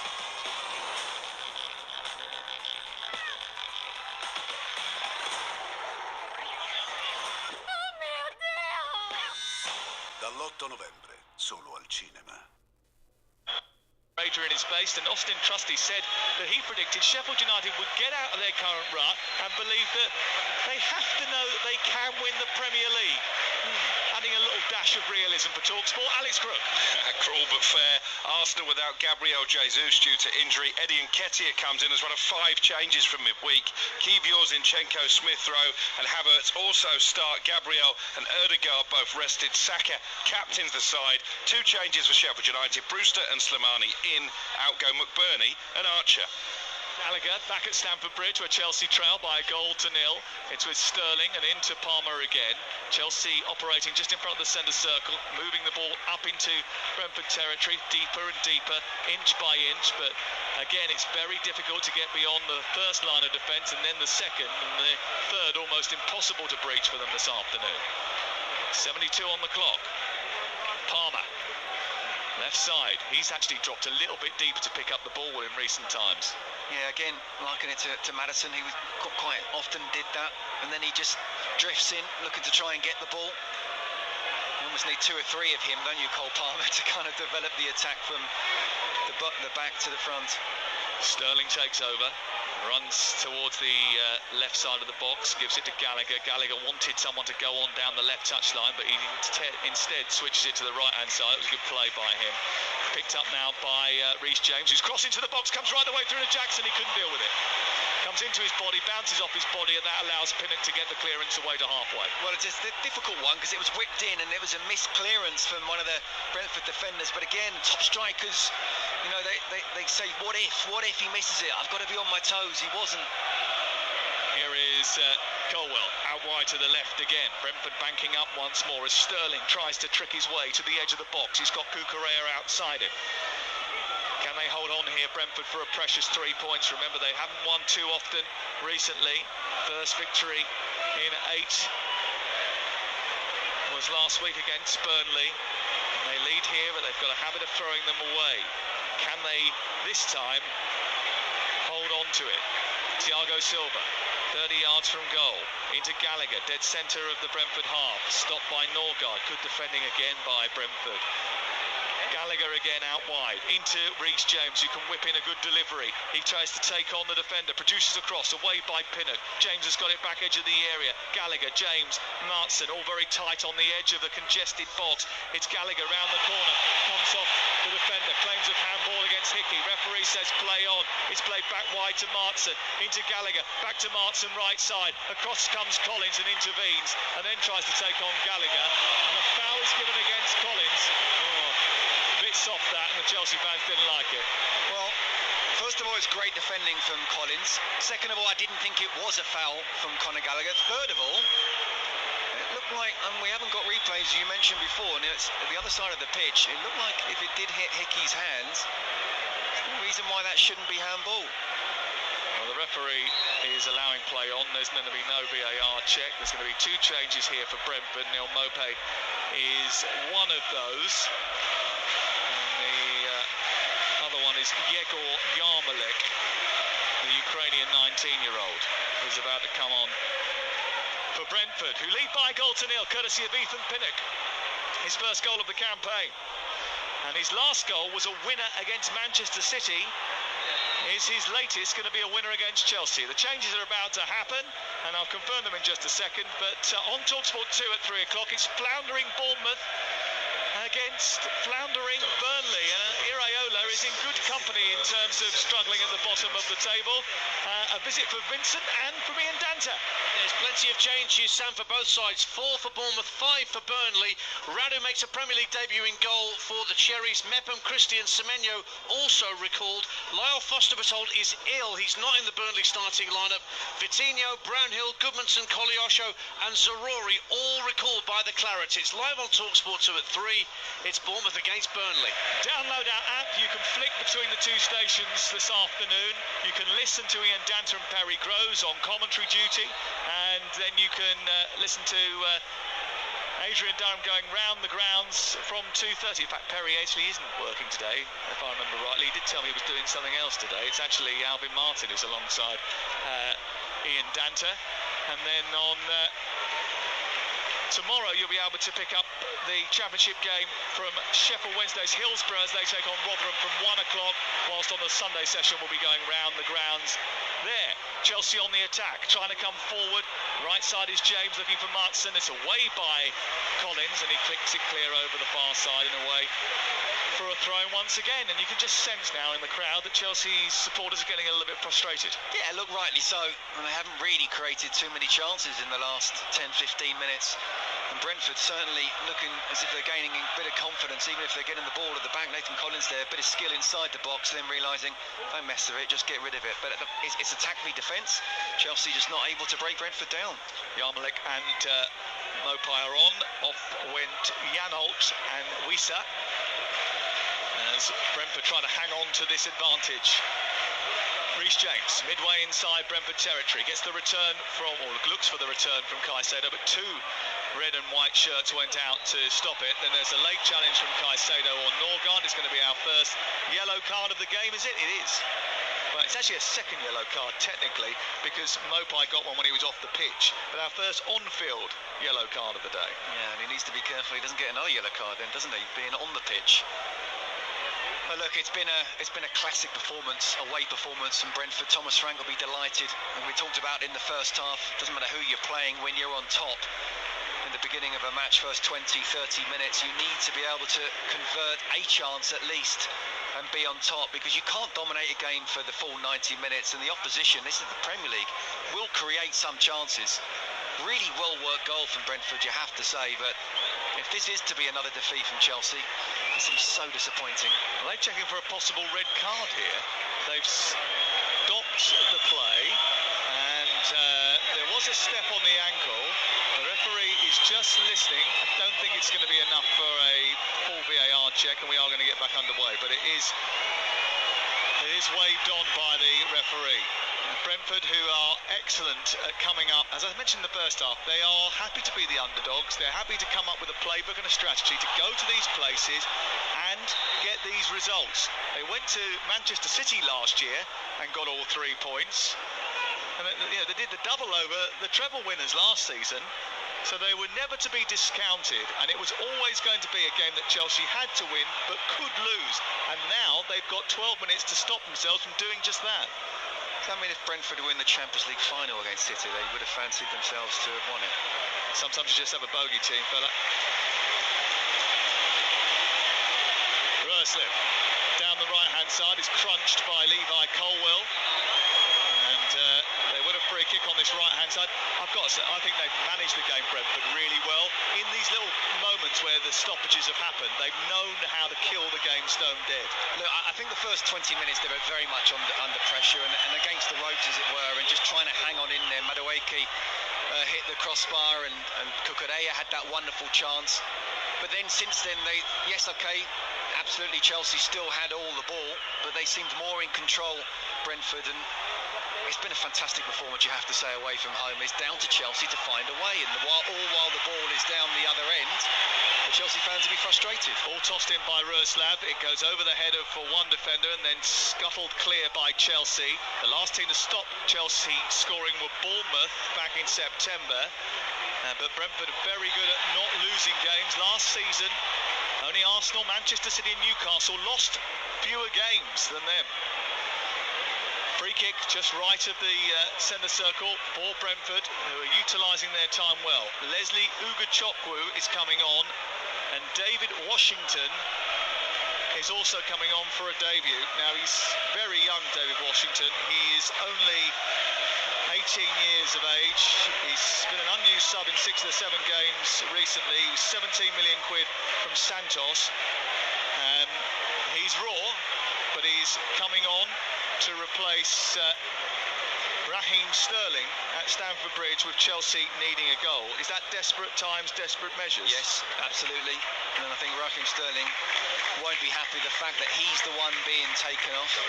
But, it's one of those where at this moment in time, it looks like Chelsea could play for another 90 minutes and not score a goal. So he has to do something different, Pochettino. It came from Santos. I was doing a game in La Liga.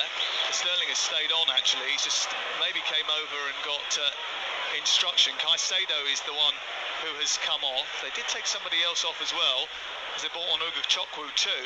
We'll deal with that in just a second, but Brentford have got a set piece and they're trying to just organise themselves. Mope's got it far side, the left, trying to nudge the ball infield.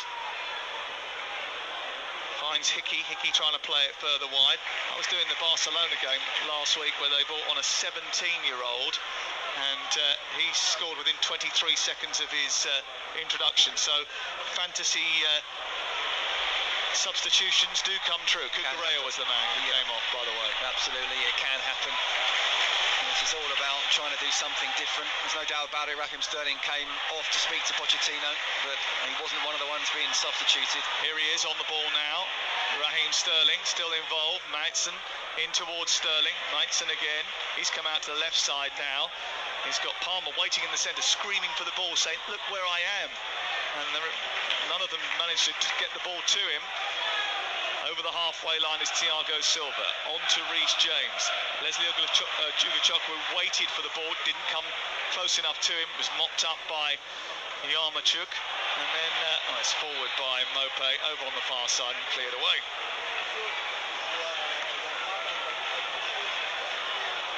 Pochettino will look at the fixture list and think, oh no, it's going to get tougher. The next game is against Blackburn, and we'll keep you updated throughout the week on the Carabao Cup games and bring you a couple of live commentaries too. And then on Monday Night Football the week after that, it's Tottenham against Chelsea. It gets harder and harder. Ball into the box by Sterling towards the far post, and Gallagher was going towards it, and he went diving in with his left foot but couldn't reach it, and it goes behind and away for a goal kick. No, but that was good because Sterling got the ball and actually just took a touch and immediately put the ball in. He didn't let the Brentford defence get time to set. It's interesting. It's Maatsen who obviously came on the pitch came on the right winger almost. Now he's playing left back. And And it's a little bit of desperation from Pochettino, but he's tried a few things. It's not worked. He's got to keep on trying different things and asking Brentford different types of questions, because up until now, they've answered all those questions. Well, they're killing the game. They're wasting a bit of time. Hickey's just gone off and behind the goal to get a bit of treatment after delaying the restart. The Chelsea fans weren't happy about that. Norgard went over to the supporters behind the goal in Brentford colours and tried to just raise them and lift them and get them going. And Saman Godos has come on to replace Hickey over on the far side. He scored a goal of the season contender last week. I don't know if we saw it. It was absolutely brilliant. Yeah, there were two great goals last week. His was the better. Absolute thunderbolt from the edge of the box. 84 minutes on the clock, 6 minutes for Chelsea to try and find an equaliser. Live on TalkSport this lunchtime. Ball played out towards this near side. It's collected by Roeslav, and he allows it to go out of play, and it's away for a throw-in. Just disappointing, isn't it, the way Chelsea and started off so well in the first half. It looked like they had that high intensity. I just feel they need that first goal. They haven't scored enough first goals in a game. And then it's about character coming back into it. Look, they've tried, there's no doubt about it, but Nicholas Jackson hasn't been able to in any way create chances that he did in the first half. He's been fouled here, and there's a yellow card coming out for the perpetrator of the offence. And Chelsea have a free kick just in front of the centre circle. I think was it Norgard who picked up the yellow card there for the foul on Jackson? It wasn't entirely clear. There was three of them having a nibble at Jackson, and the free kick has been given. So Gallagher will take it in front of the centre circle. 5 minutes to go before the end. The ball worked out wide towards the right, and then James tries to go on the outside, and it goes out for a throw-in. This is TalkSport, Chelsea against Brentford, and we're with Super 6. Predict 6 correct scores from this weekend's action. You can win £250,000 without spending a penny. Just remember to go to the website. 18 plus, terms and conditions apply. Chelsea get a little bit fortunate and win a corner over on the far side. Brentford arguing about it, but it is going to be an opportunity with 4 minutes to go. Got to get the delivery right. Absolutely. Talk about predictions. I wouldn't have predicted this the way Chelsea have been playing, and Brentford, apart from last week, not being great, but yeah, all about delivery. Gallagher's delivery in towards Thiago Silva, who sends it flashing through the 6-yard box. And did it go out on this near side? Well, the referee says it did, in conjunction with his linesman far side. And Chelsea just not getting the rub of the green. And Thiago Silva, who got across that near post, glanced the header towards the back. There was no one to gobble up the chance. That's the point. That's the point, and that's the problem that Chelsea don't seem to have. We talk about sticking the ball in the back of the net. It actually wasn't a brilliant cross that came in, but Thiago Silva getting there first meant it whipped across the goal line 3 yards out. One player could have tapped it in. They didn't read the situation, don't sense that danger, they don't have that ruthlessness in terms of scoring goals, and that's why not just today, all season, they've had the XG. Say what you want about XG, it's about sticking the ball in the back of the net, and they haven't been able to do that today. Well, Mauricio Pochettino spoke yesterday about the return of Christopher Nkunku and said, you know, it might stop me from having to go into the January sales market. He's expected to come back after the next international break after a significant injury. He got 23 goals in the Bundesliga last season. They need something. They need someone with that killer instinct. They just don't have it at this moment in time. Gallagher picking the ball up and sending it down the right. Washington tries to get on the end of the ball that was played down there. There's a foul by Yarmouk just in front of the halfway line, and Gallagher is knocked to the floor. Graham Scott just intervening between Pochettino and Thomas Frank. Thomas Frank was being very nice about his counterpart, but no one's being particularly nice to each other at this moment in time. Jesus Perez, who is Pochettino's trusty assistant, ended up in the Brentford technical area just moments ago, finger pointing and having a bit of a push. Never advisable when you're Jesus Perez, because he is about 5'3½". Lovely bloke, but very small. Here is Matson down the left side. Sterling now weaves his way to the edge of the penalty area. Back into Matson once again. Ogachokwu, it's all very sideways from Chelsea. Thiago Silva down the right. It's in towards Palmer. Comes to Washington. He can't convert. James's cross after a brilliant ball down the right from Thiago Silva came to Palmer. He couldn't stretch to finish. It came to Washington. He couldn't either. What a fantastic opportunity for Chelsea there. A great run off the ball from Reece James. Wonderful pass from Thiago Silva. James knew he had to put that in first time. It's more Cole Palmer's miss than it was David Washington's miss, because once Cole Palmer got the touch, very difficult for him to outstretch, and now there's been a red card. Red card for Jesus Perez, and I think that's a yellow card for a member of the Brentford bench that I can't quite see down there, but Jesus Perez has been sent off. Well, it's incidental, really. I mean, that's just that wonderful opportunity for Chelsea. Again, another example of creating something and not sticking that round thing in the back of the net. Last minute of the game approaching. Conor Gallagher with a corner kick. Can he produce the delivery that's required? In towards the near post. It comes out to the edge of the box after James didn't get the header away. And now they're sprinting clear, and it's 4 Brentford players against 1 Chelsea player, and that player is Sterling. It's played through to the edge of the box. Yarma looked to finish it. Sanchez comes out and produces a stunning save. And he had to. Yarmuluk had to finish it. He thought he was going to. He went to poke it past Sanchez, who came out like a starfish. Well, that would have been game over without a doubt. I've actually felt Sanchez should have positioned himself a little bit further forward in the first place. We have to say, great save. Oh, Maatsen has then fallen over, and then Burmo coming in on the end of a Mopé cross has sent it wide of the left-hand upright. Well, we thought it might get a bit like this. There might be chances for Brentford as we went further into the game, because Chelsea's so desperate to commit men forward in search of an equaliser. They need to get more blue bodies up the pitch. 1-0 to Brentford. Sterling takes over down the left side. Can he get past this stubborn Brentford resistance? Gallagher chops in field. He needs some help. Maatsen provides it. Wider is Sterling. Sterling into the box. Norgard comes across and shuttles the ball out on this near side. But 6 minutes of only time.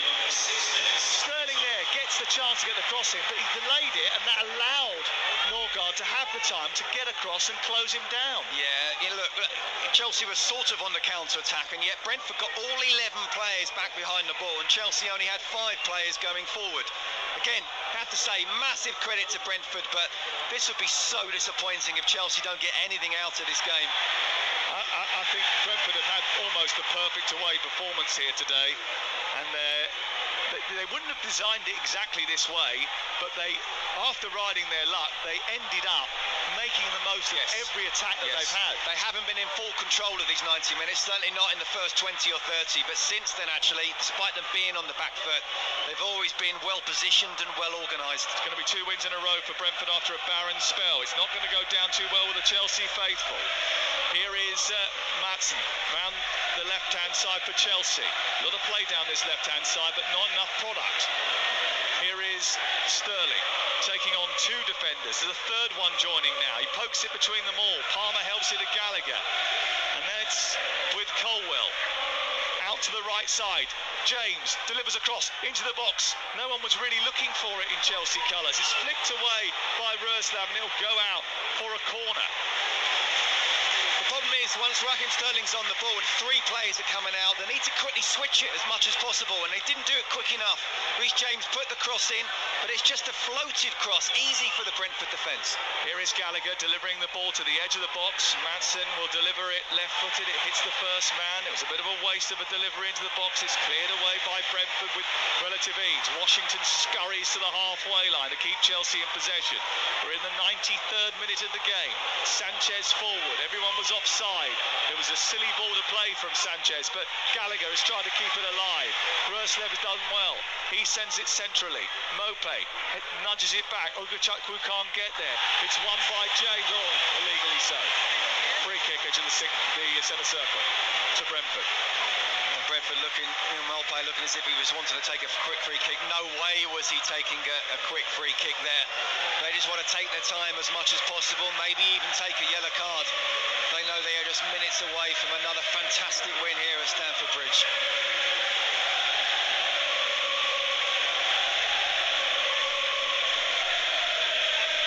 Listen to those Brentford fans. They love coming here. It's only a 4.5-mile journey, but they're having a great time. Their third consecutive win at the bridge. And Chelsea have lost too many games and dropped too many points. It means they've dropped points in 7 of their first. È il megalodonte più grande che io abbia mai visto. And you haven't got a world-class goalkeeper or a world-class striker, as much as I think Nicholas Jackson could turn into be one. And Nkunku is injured, of course he is. But he's not a striker though, is he? Even he's not a striker. Nkunku? Yeah, he's not. He's not. He's not. He's a wide player who can play in a number of positions, attacking positions. I do think him and Jackson will do well together, but so all that money being spent, yeah. Yarmouk under pressure from Washington. It goes back to James. James down the right for Jackson. He's got to get there. He does. 94 minutes on the clock now. There's 6 added, remember.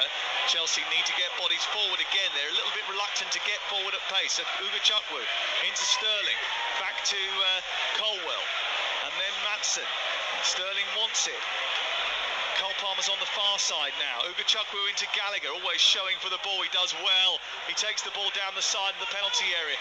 They somehow need to get that ball into the box and into the danger zone. Sterling goes to the byline, produces a cross. Palmer underneath it, comes out to James. James shoots, blocked into the air, away by Godos, and he'll go out over on the far side, and it will be a corner to Chelsea. Brilliant defending again, wasn't it? I have to say, great play from Sterling. Got 2 or 3 players around him. Still finds a way to get to the byline and put the cross in.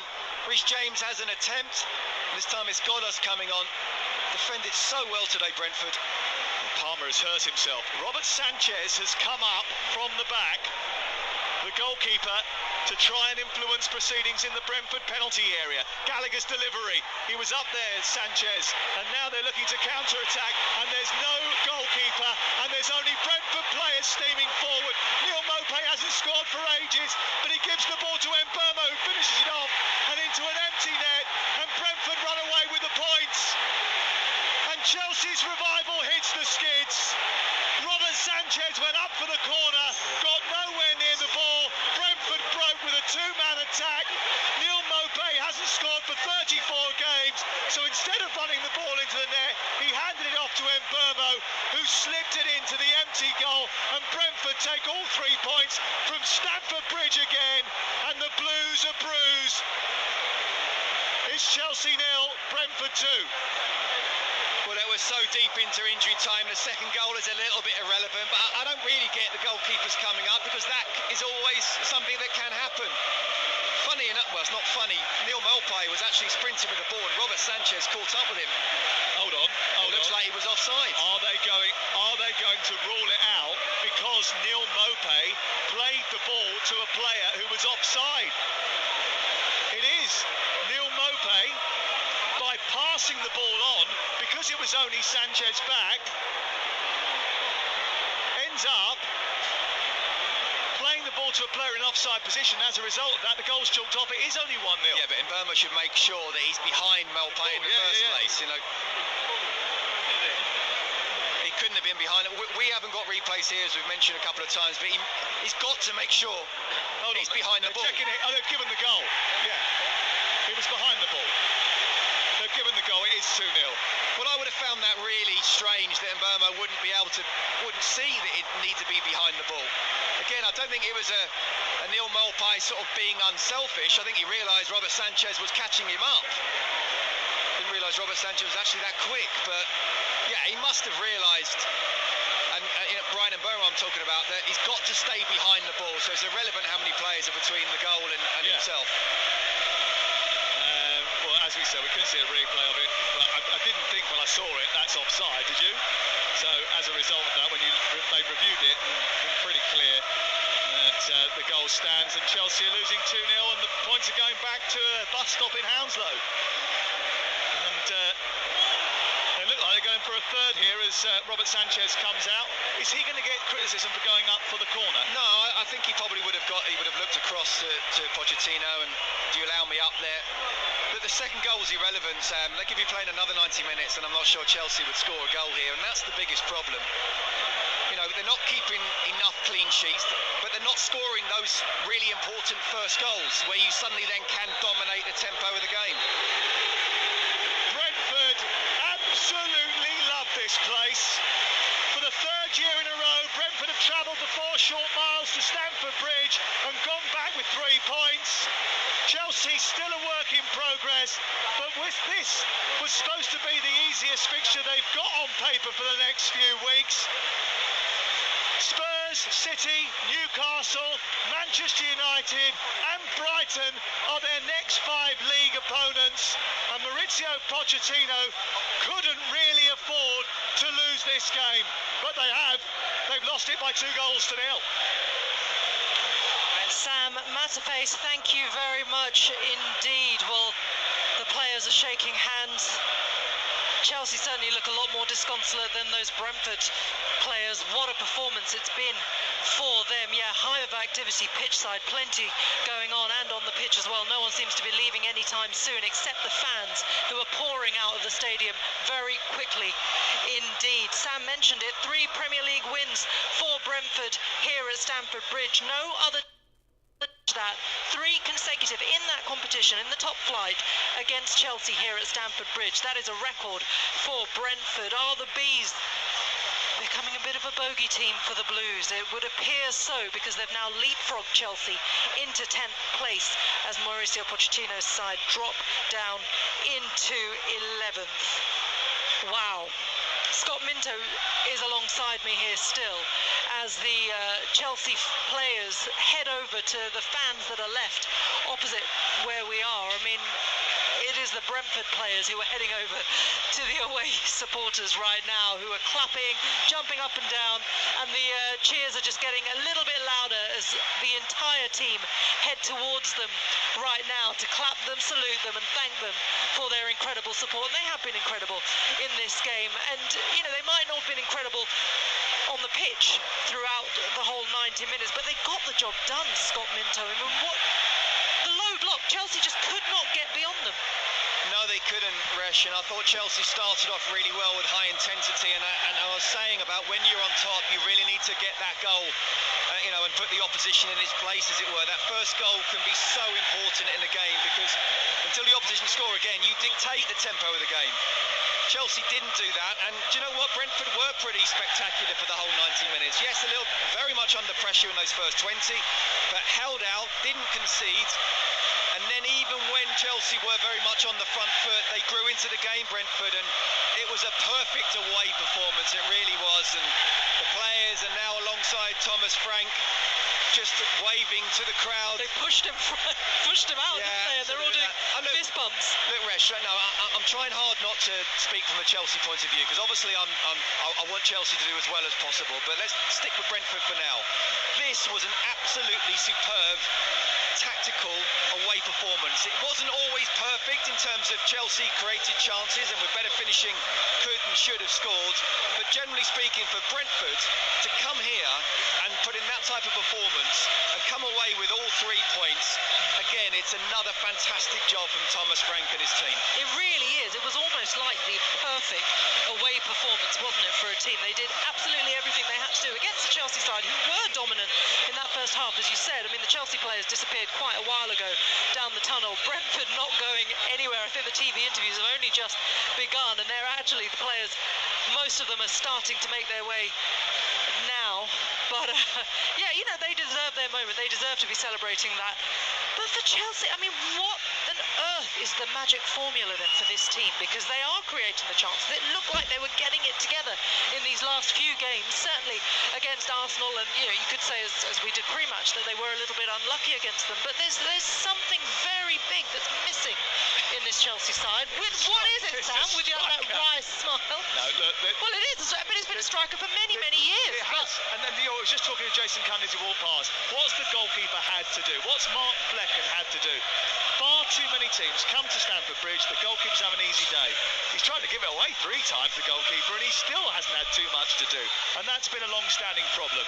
There's no quick fix here, there's no magic pill. This is something that's going to take a while to sort out, but Maurizio Pochettino is the man to sort it out. Over the next few weeks, you're going to get people who are going to get frustrated because they're going to lose more games over the next few weeks. There's no doubt about that, because the others that they're coming up against in the next few weeks have got much more firepower.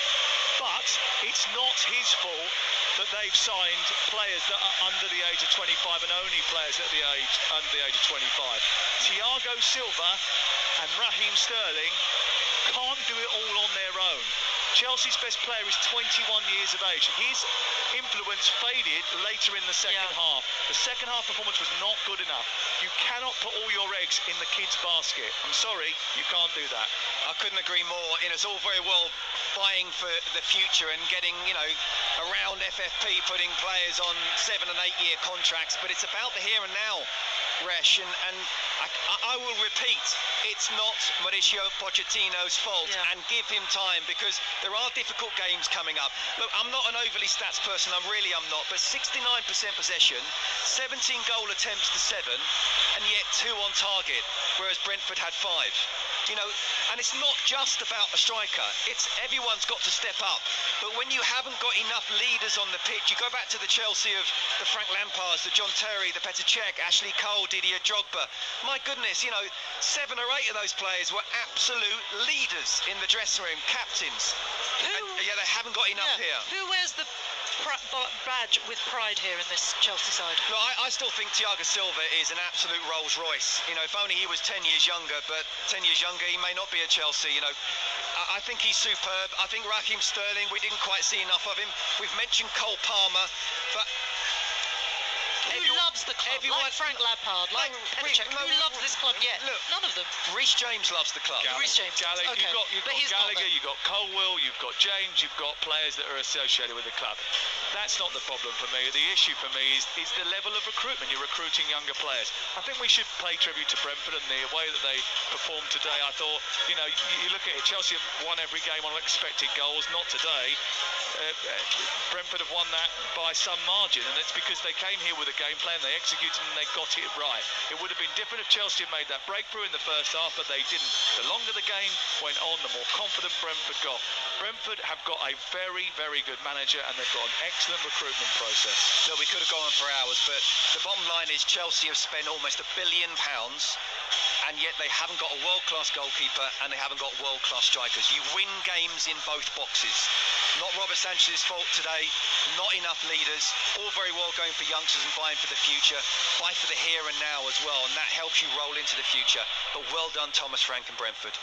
It is a massive job ahead for Mauricio Pochettino, and as Sam rightly said, there will be more ups and downs to come, particularly in the short term with the games that they have coming up as well. Patience will be required, both at board level, from the management as well, and certainly from the fans, who have been an impatient crowd of many seasons ago, but they are going to have to wait. The tempers did, of course, boil over today with Jesus Perez, the assistant manager, being sent off today as well. But they're going to have to remain calm here in these parts. And I can tell you it has become a little bit calm at Stamford Bridge as the stadium has emptied pretty quickly indeed. Okay, just to update you on some other score lines. Wayne Rooney, well, talk about pressure. He's lost his 3rd straight match as Birmingham manager.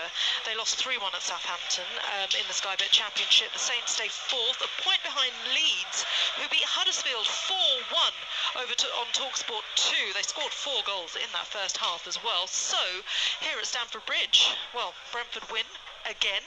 They leapfrog Chelsea in the table. They're up to 10th. The Blues linger in 11th. Sam Matterface will be heading downstairs very shortly to interview both Mauricio Pochettino and Thomas Frank, so you'll be able to hear their reactions very soon live on TalkSport on Adrian Durham's show. Okay, coming up next here though on TalkSport 2, we've got exclusive commentary of Bournemouth against Burnley. Been great to have your company here on TalkSport. Adrian Durham is taking you around the grounds in the Premier League and EFL next. game day exclusive on TalkSport with Now. Stream all the Sky Sports action like Wolves versus Newcastle live today for $11.99, no contract. Search Now Sports. 18 plus. Stream via internet. Terms apply. Saturday. Football is upon us. Have you made your Super 6 predictions yet? It's free to play. Predict 6 correct scores and you could win £250,000. It's happened before and it can happen again. But we're about more than just jackpots. We've got weekly and monthly prizes too. There's even more to play for this season with Super 6. Download the app and enter for free by 3 p.m. Saturday. 18 plus. T's and C's apply. Live Gallagher Premiership Rugby on TalkSport 2 tomorrow afternoon from 3.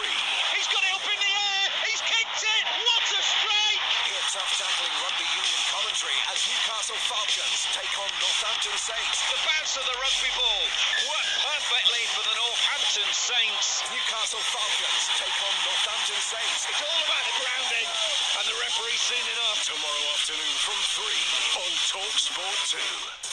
Hard-hitting football coverage. Game day. Razor-sharp reaction to all the goals at all the games. It's gone into the back of the net. Game day live on TalkSport. One live and exclusive Saturday commentary done on TalkSport.